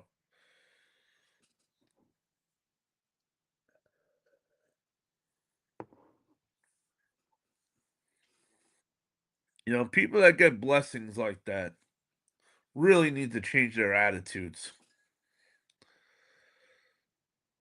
Now, hey, we don't know these guys personally, so we don't know. We only could, we're only going based off of what we were able to hear and read off the internet and stuff like that. But based on the information that we have been provided, do better, man. Just do better. And hey, I'm all for second chances. I'm happy that Big Cass got his life together and is doing better, and he got his ass back to the WWE. Now, hey, would have I loved to see him and Enzo get another shot at it now as a tag team? Now that they're more better wrestlers?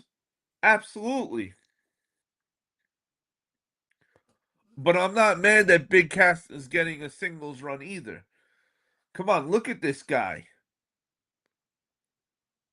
I'll never understand though, why are we putting him in jeans and a pair of Timbs and having him go out there like, why do we not take a Big Cass and make this guy get either over or get heat like Diesel used to be, like Psycho Sid. I would love to see Big Cass like a Psycho Sid attitude type of thing, you know? I don't want to see Big Cass with a crybaby gimmick. No. Let Big Cass come. You got him back. You didn't take his tag partner that he was with in WWE, aka Enzo, also. So if you want to do a Big Cass singles run, give him a real singles run.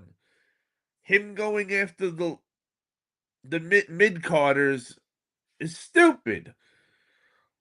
He should have been brought in as somebody's heavy, kind of like Shawn Michaels and Diesel when they did the two bad dudes with attitude. How cool would have that been to see somebody like that come out, somebody who's dolo. Blah, blah, blah, blah. Okay, Ethan Page. Give big cast to Ethan Page. Never make them be a tag team though. They're both singles wrestlers, but they're together as a squad. And we can throw Rusev in there and make him a faction. It could work. It could very well work.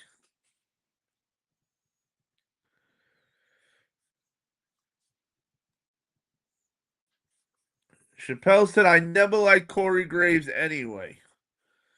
I'm number one, said me either, Chappelle.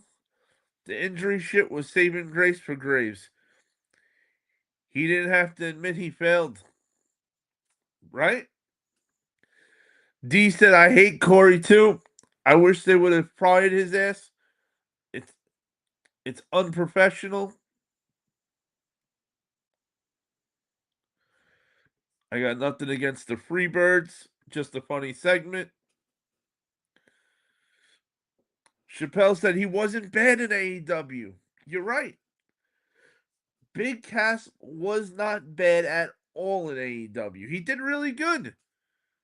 And if you saw what he did in AEW, which I'm sure had a lot to do with you bringing him back,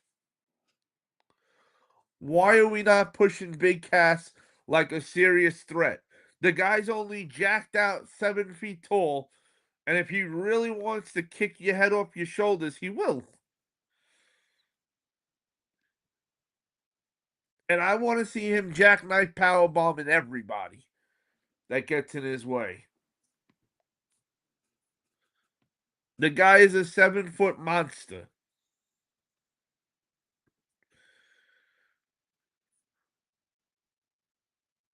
Hey, what up, Justin Mayer? Welcome to the live. He said, I love wrestling, but it hasn't been very good since the Attitude Era, or maybe I'm just too old. Hey, you're never too old. You're never too old to watch wrestling. And hey, Justin Mayer, make sure you smash that like button and subscribe, because not only we don't just do today's wrestling, we also do the old school wrestling. We go live every Friday, every Monday and Friday. And this Friday will be Throwback Wrestling. So we'll be talking about stuff like the Attitude Era and back then that you'll absolutely enjoy. And you're not wrong. I had stopped watching wrestling at one point myself. I came back because of the Bullet Club. AJ Styles brought me going to New Japan brought me back to wrestling. And I've been back ever since.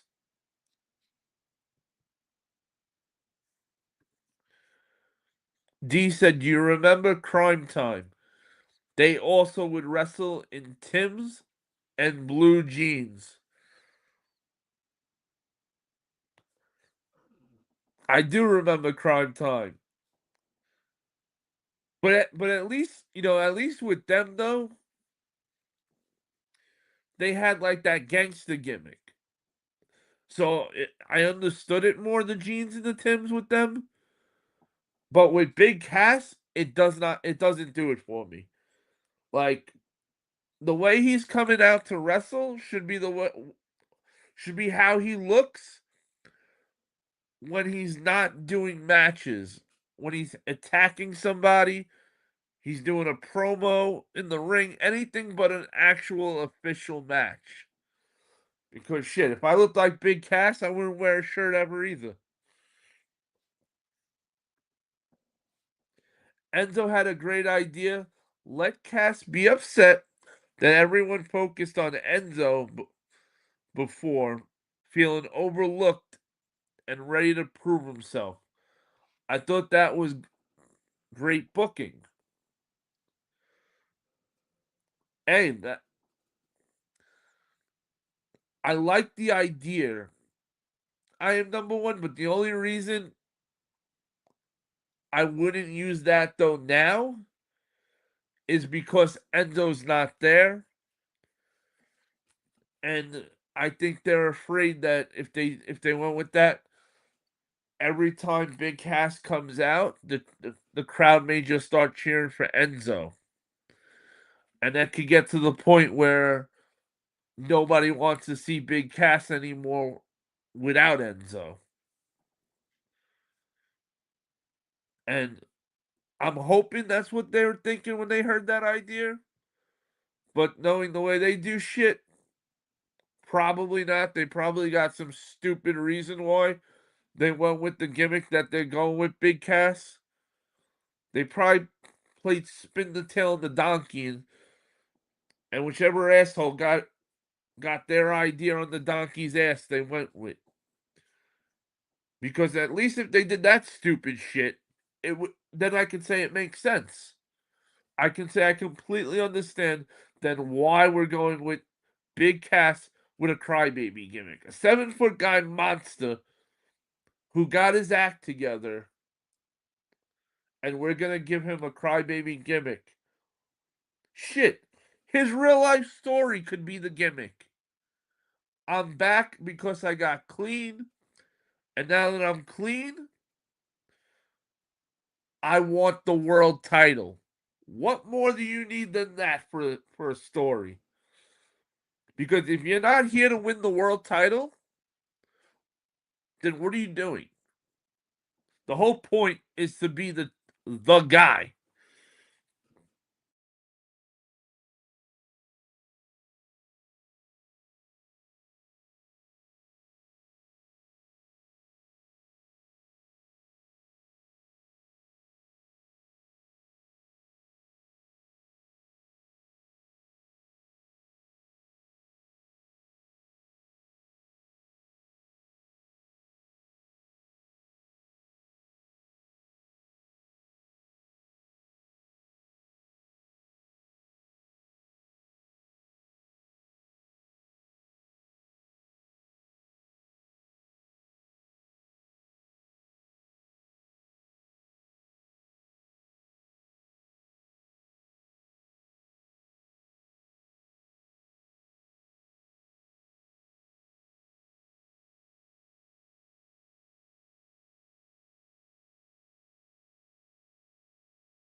Okay.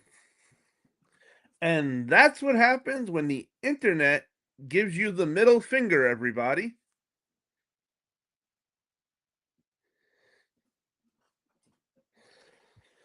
That was different. Unfucking real.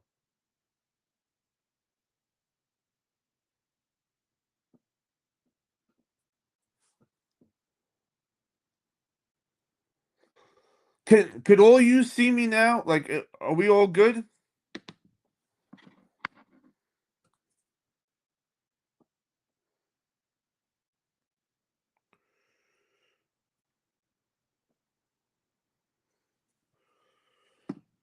All good? All right. Listen, I thought I had almost anything possible happen with this shit. This shit kicked me out so bad that I had to run downstairs, get my router password, come back, put that in.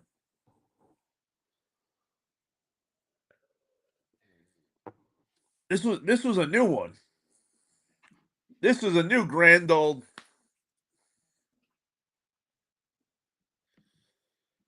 shit. Fucking internet.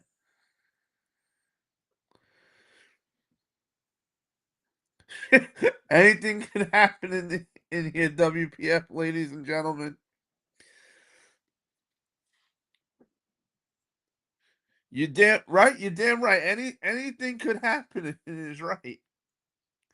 You never know what could happen. I see you now, like John Cena. That was good, big man. That was good.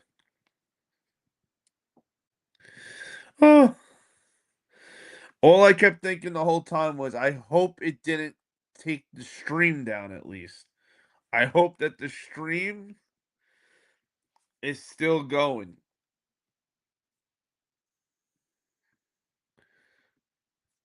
Do better, right? Son of a bitch. No, actually, though, Chappelle, as much as I want to blame YouTube for this one, this was the internet's issue. This was the internet's problem. They actually the ones who screwed us over today.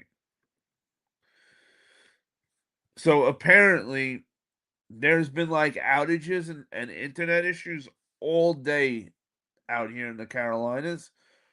I don't know if anybody else is having had any issues today, but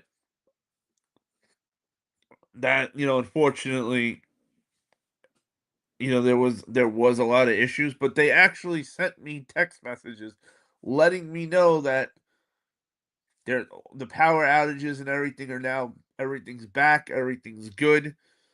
And I got those like around 10:30, which is why I didn't watch Raw earlier. But shit. Hey, hey, I got popcorn buckets I gotta buy, bro. Can't be paying bills right now. Oh no, he didn't. He said when is Drew coming back? Raw man, this one's on you, Raw man. I'm just saying, Raw man. This one's on you, Raw man. I'll tell you when Drew's coming back. The, this is when you can expect Drew McIntyre to be coming back to WWE TV. The minute this idiot puts up a freaking picture on social media letting everybody know that, hey, I'm good to come back, because I'm sure his picture is going to say, finished up any movie or show or whatever the bullshit was. I'm all good. I got nothing to do but to come back. And it'll also be a picture of him being jacked out, of course. And then they'll set up something that'll be perfect for him to come back. So just to make sure that we all know Drew's coming back, and we'll all be able to know exactly when he's coming back, because these fucking wrestlers sometimes don't understand. Surprising us is the best way to do it. Nothing gets somebody more over than when we're surprised and you come back and lay a mother effer out. But no, no, no, no. Let's put it on social media for everybody to know that you're home with nothing to do and you're just waiting for them to say, Drew, it's time. And then WWE's creatives got the audacity to get mad at us when we're not like, oh my God, Drew's back. Didn't see that coming. No. Ugh. Ugh. It's annoying because it's insulting our intelligence. Do not post on social media when you are in the number one, number two, number three company. To be honest with you, I wouldn't do it no matter what level. I don't care if I'm on an indie level, I wouldn't be doing it. Because you know what? It's a lot more important your comeback when you're not in the number one company. It's even harder because you're trying to get your name out there to get to the number one company. Shit. And that's one of the things I will say AEW has been doing really good with. They've given us a lot of surprises since they've opened their doors that we didn't know about ahead of time. You know, what's next? The pay-per-view is going to be in Hawaii and Drew's going to have a picture on the beach. Just relaxing on the beach in Hawaii, enjoying a vacation.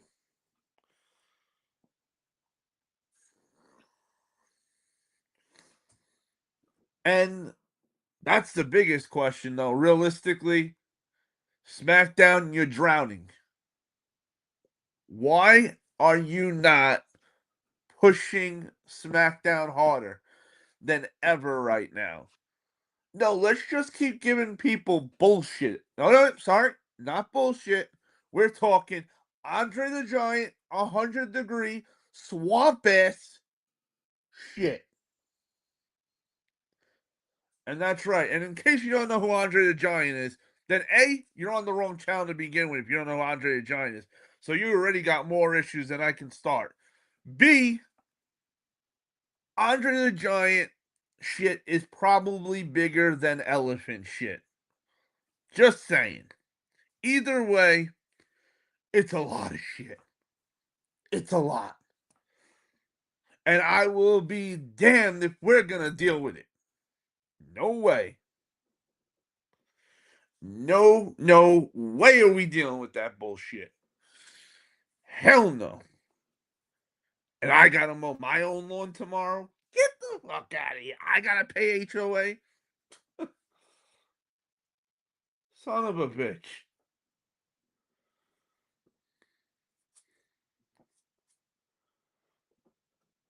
That's like me telling you guys what the mystery giveaway for the other channel tomorrow night's gonna be. And then expecting you guys not to know what it is and get mad when you do know what it is.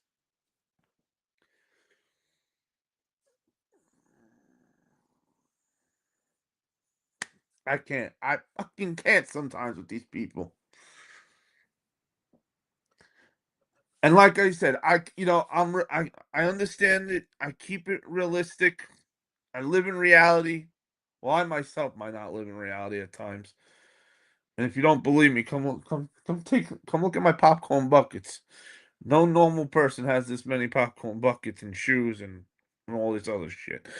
But and by the way, Willy Wonka ain't got shit on me. But besides that, I understand wrestling has no days off. It's all year around. There's never an off season. It's not like the other sports that have an off season. Or better yet, you know what? How about this? Let me calm down just for a second so we can talk about the last match.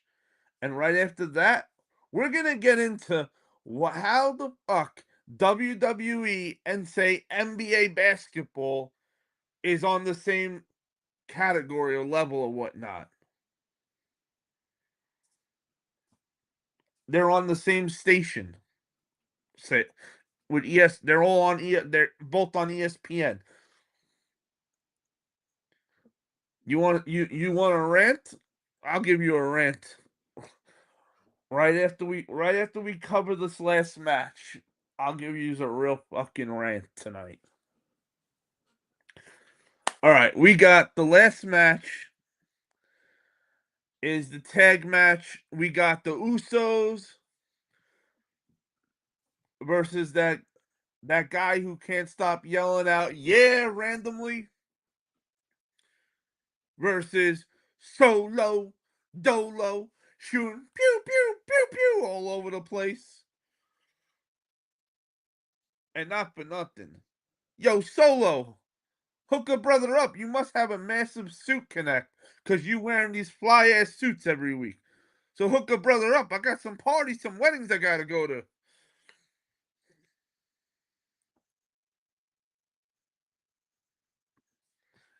Hey Lord, what up, Lord? Welcome to the live, Lord 85. He said Justin Maya. I agree. Justin Maya. Justin Maya. Oh, Justin Maya was our buddy, our new buddy from earlier tonight, right? That said that he doesn't really like today's stuff. He hasn't been able to get into it since the Attitude Era. I just don't fucking care about this team, this team, man. I don't. LA Knight and Solo should not be a team. We had the perfect gimmick. It was perfect. It was absolutely perfect.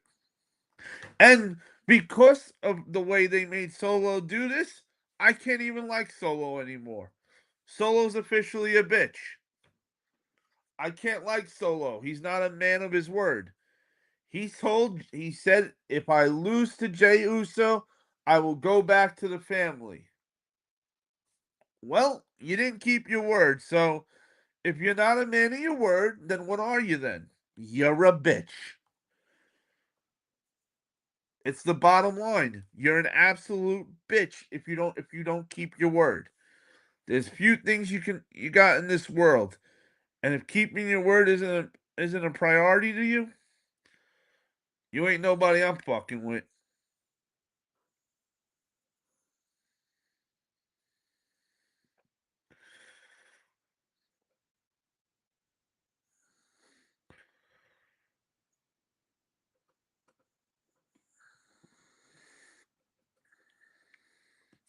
But hey guys,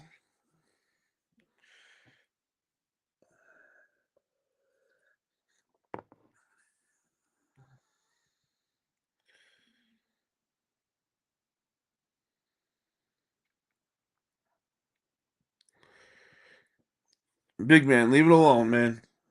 Every time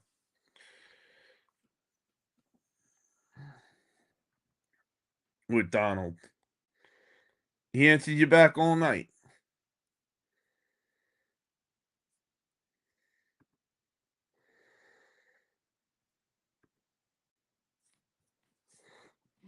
Now,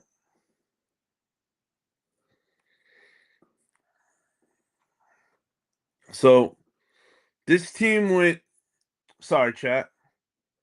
Told you I'm not gonna do it. Not dealing with the bullshit again tonight. You do it, you're gonna get timed out. You get timed out the first time, second time I throw you out for good.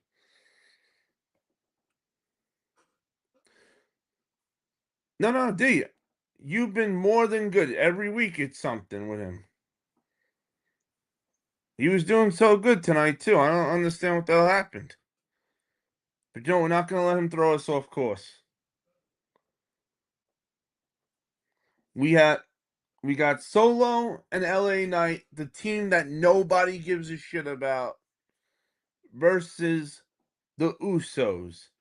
And if you're wondering why Jacob Fatu was not there outside with the Usos tonight, it was because earlier in the night the Usos told Jacob Fatu to not get involved, to stay back here.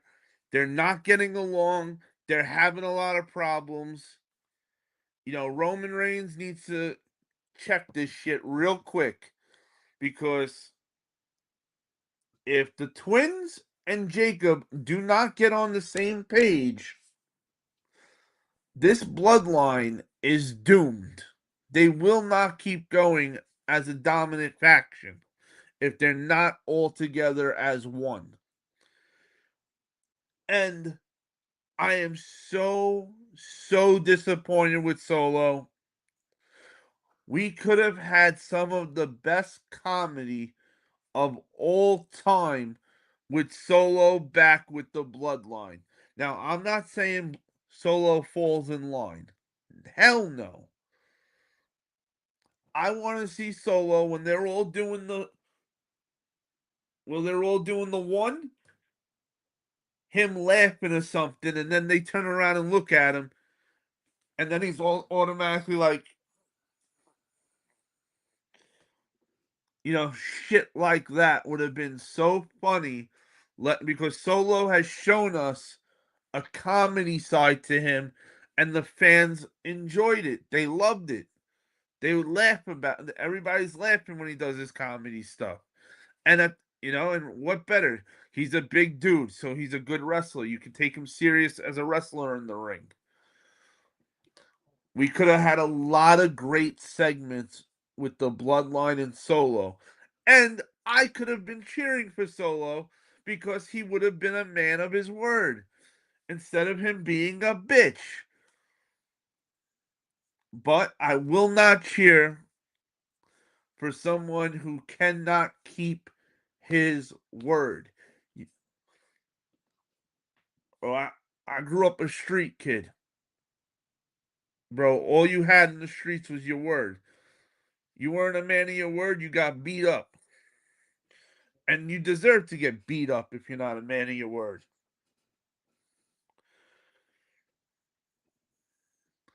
I like Solo. I hate LA Knight with a passion. I'm not I don't like LA Knight. I I did like LA Knight for a while and they just did nothing with him. It was like they gave LA Knight the SmackDown treatment for the longest time. LA Knight said, "What do you have for me?" And they said, "What do we got? Bring out the shovel of the Andre the Giant shit. Here you go, Mr. Knight. This is what we got for you. We don't care how much the crowd cheers for you. We don't care how over you might be." And time after time, LA Knight got Andre the Giant shit. Multiple times, LA Knight should have been the Money in the Bank champion. They didn't give him the briefcase. They didn't give him a strap. They easily could have put that IC title on him a few times. There was so much you could have done with LA Knight when he was fully over. Now, you haven't given me a reason to care about him. You know, I like what Roman Reigns said to him a few weeks. You think you should get a title shot? What have you done lately? Have you won a tournament? Nope. Have you won any belts? Nope. So you just coming out here saying you should get a title shot means I should give you a title shot? It don't work like that. Your ass goes to the back of the line, and Roman Reigns is right.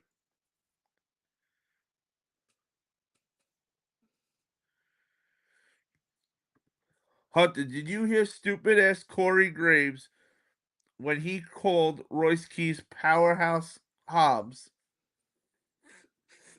Oh, we're gonna get to that. So the only thing that could make this tag match better between the two sides was two things.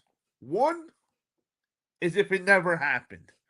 Unfortunately, that's not the case. We had to watch it. It's the main event.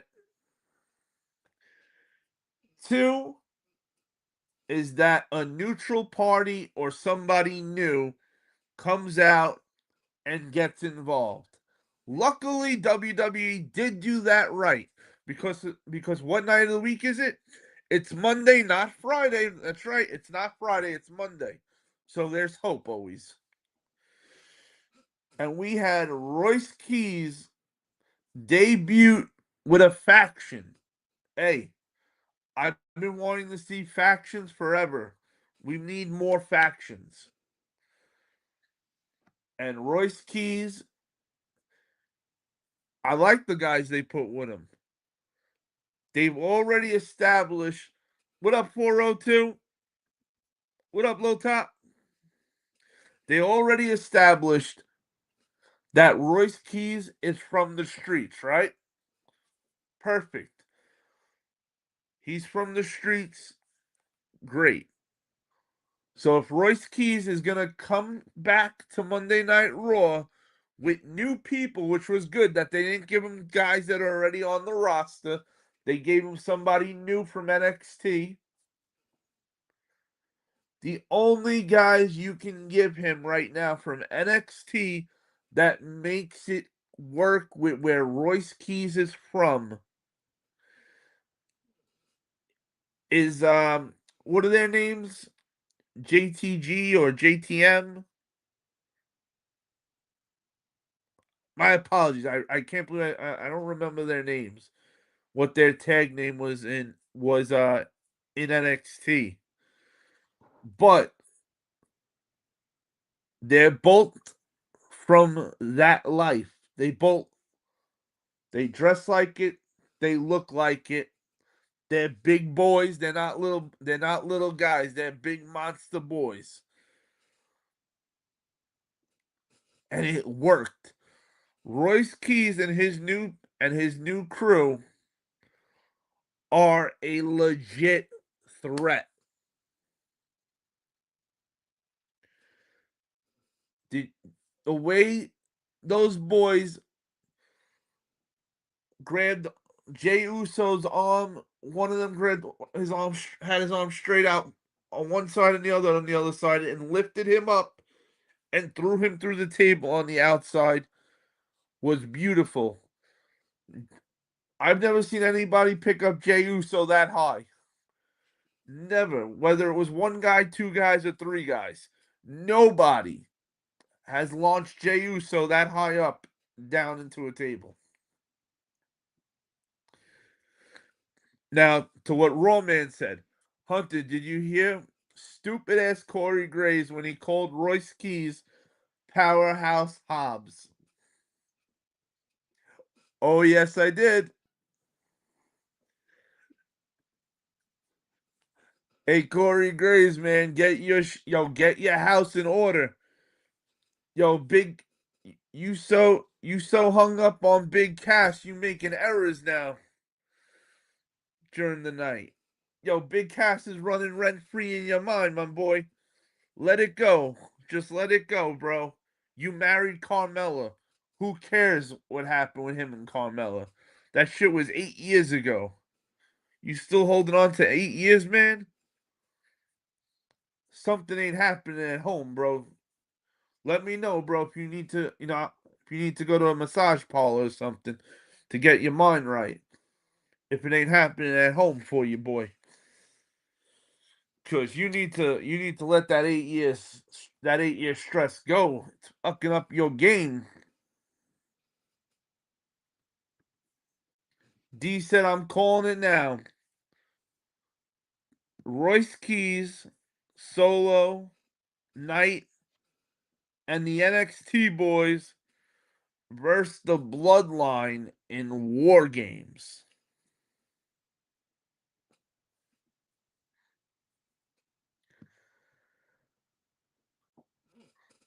It works. That's 5 of them for Team Royce. That's 5. That's 5, right? And then we got on the other side, we got Roman, Jacob, the Usos, and that last spot. You know who that last spot's going to? That's going to our boy Zilla Fatu, baby. Zilla's gonna. That's when Zilla comes up from NXT to the main roster. They even had a promo tonight for NXT's pay-per-view coming up, which was honestly a Zilla Fatu promo. It was almost like they want to make sure if you don't know Zilla Fatu is that you know who he is because he's coming soon. And if you're not 100% sure, if we're not 100% sure when Zilla's going to come to the main roster, all we got to do is look at his social media and he'll probably have a picture saying, "Well, I just lost the NXT World Title.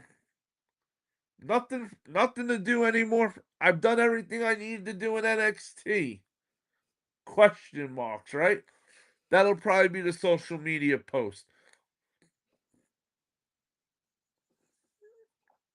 I can't. I can't, man. For crying out loud, go back to surprising us, WWE.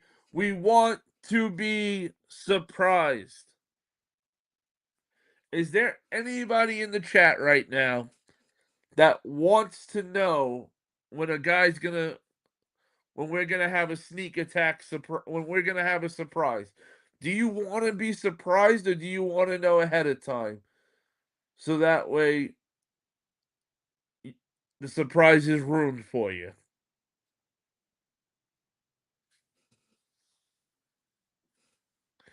Well, until Friday night, I see what's gonna happen.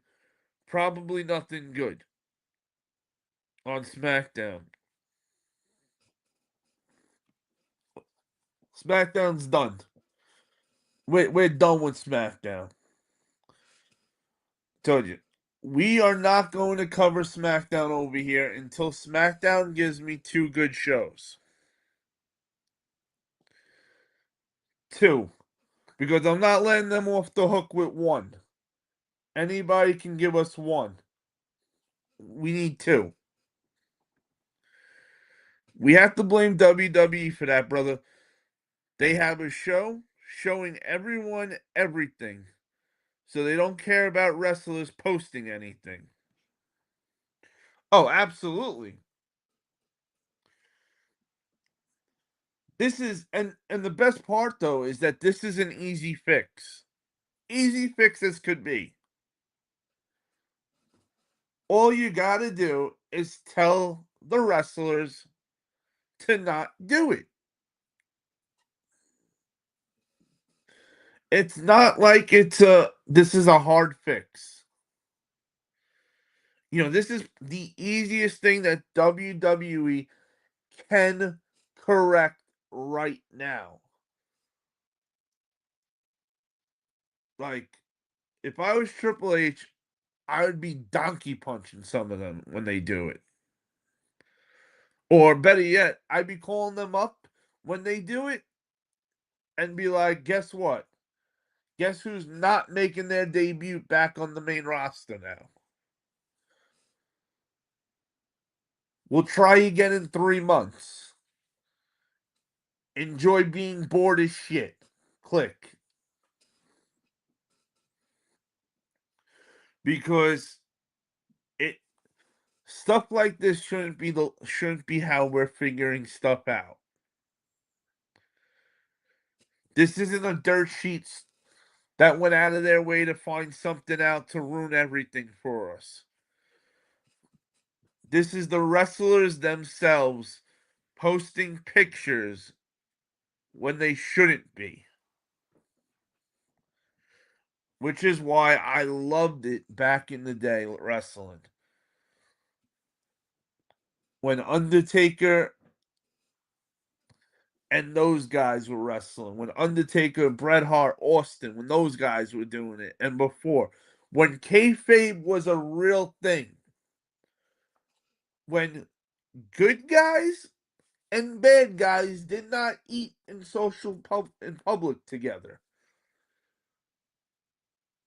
Because they wanted to protect the business. I don't understand what is so hard about it.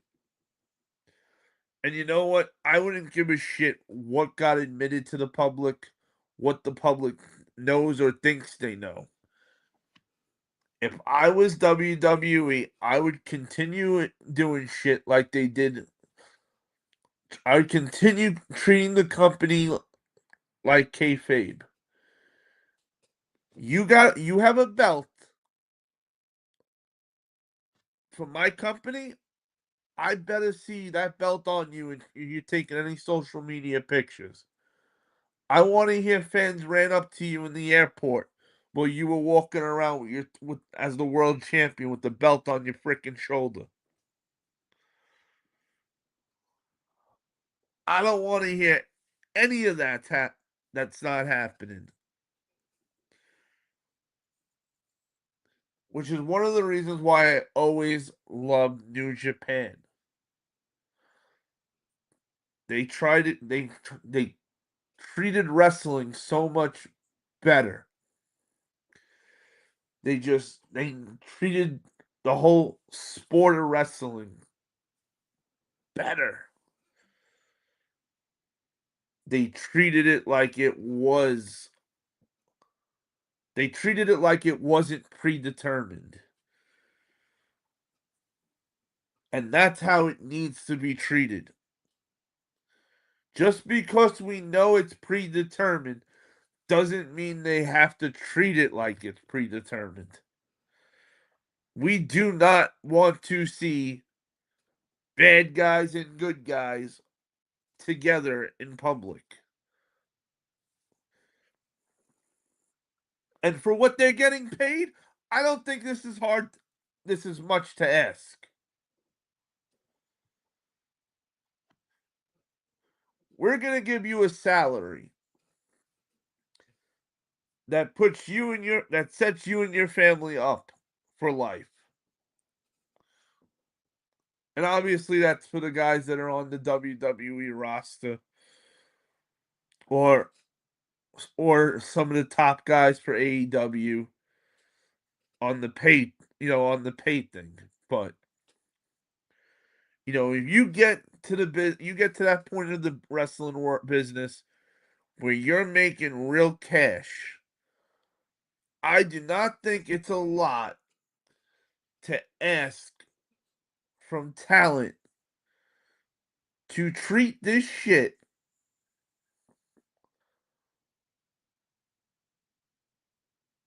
the same way you treat it in the ring, you treat it out of the ring. Man, would they have so much more people watching. Who did we have tonight that came in the chat? That we had two people. We had two new people that came in. Let me scroll up and see. We had Lord 85 and Justin Major tonight, right? That came in tonight. What did both these guys main thing they said when they came in tonight? They said, I'm just not into today's product. I don't think it's good. They couldn't get into it. They love the older stuff. Hey, and they're not the first two guys we've come across that have dropped by for a live that said those exact words or something similar to those words, with the same frickin' meaning. And it is sad. It really is sad that kayfabe died a long time ago. Which is also why Gunther is one of Undertaker's favorite wrestlers, because Gunther is the closest thing we have to the older day wrestling. So whether we like Gunther as a wrestler or not, we have to like the way he presents himself. You will not see Gunther as a heel hanging out with a baby face. You won't see it. The guy respects the business the way it's supposed to be respected.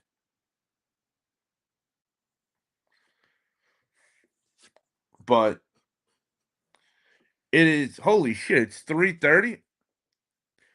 We went a half hour over what we were gonna go.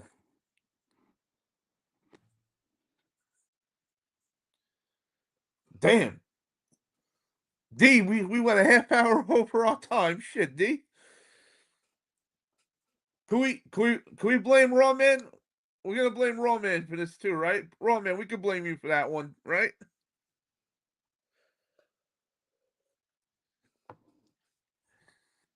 Hey, Raw Man, I promise you I'll get you another rant. I'll have another rant for you Friday night. Just just for you, my brother. I'm gonna give you another good rant. Because it's too late for me to get into it now. I don't want to rush it. But Roman, remind me Friday,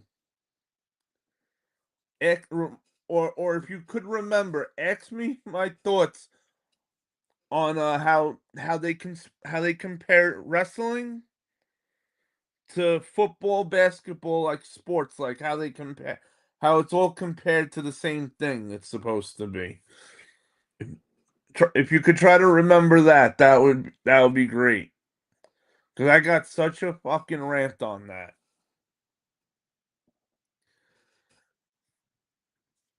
Yep, time flies when the live goes smooth. All right, thank you everybody as always for coming through. We will be live again this Friday night, 12:45 most likely. It will be a throwback night. And if you want to know what that means, pull up to the live and I'll explain more to you what that really will what it really gets into. Also, if you are a member of my other channel, make sure tomorrow night you come through. You do not want to miss tomorrow night. Tomorrow night will be bum, bum, bum, bum. There we go. Right there, I got it scrolling for you. Tomorrow night will be the big giveaway we're doing for our members. You got to be a member to be entered in the giveaway. And that's right. Being a member is $1 or $1.99 a month. Can't make it cheaper than that. And the difference is for this specific giveaway, the difference of which level membership will be if you get put on the wheel once or you get put on the wheel twice. And one lucky winner tomorrow night is going to walk away with a brand new Invicta watch. You don't know what watch you're going to get. It's a mystery thanks to the sponsor, Money Fresh Clothing LLC. Make sure you check out the sponsor. He is on Instagram and Facebook. And thanks to Money Fresh, one of our lucky members is walking away with a brand new watch that's worth over $250. So for $1 or $1.99 a month, somebody's gonna get a brand new watch that's worth over $250, and he's gonna be throwing in some other goodies with it. So you really cannot ask for more. So thank you everybody for coming through. Make sure tomorrow night, if you're a member, come on by. You do not want to miss this opportunity to win this giveaway, because when you hunt with the pack, you never hunt alone. And as always, everybody, stay hunting, and I'll see you either tomorrow or Friday. We out of here.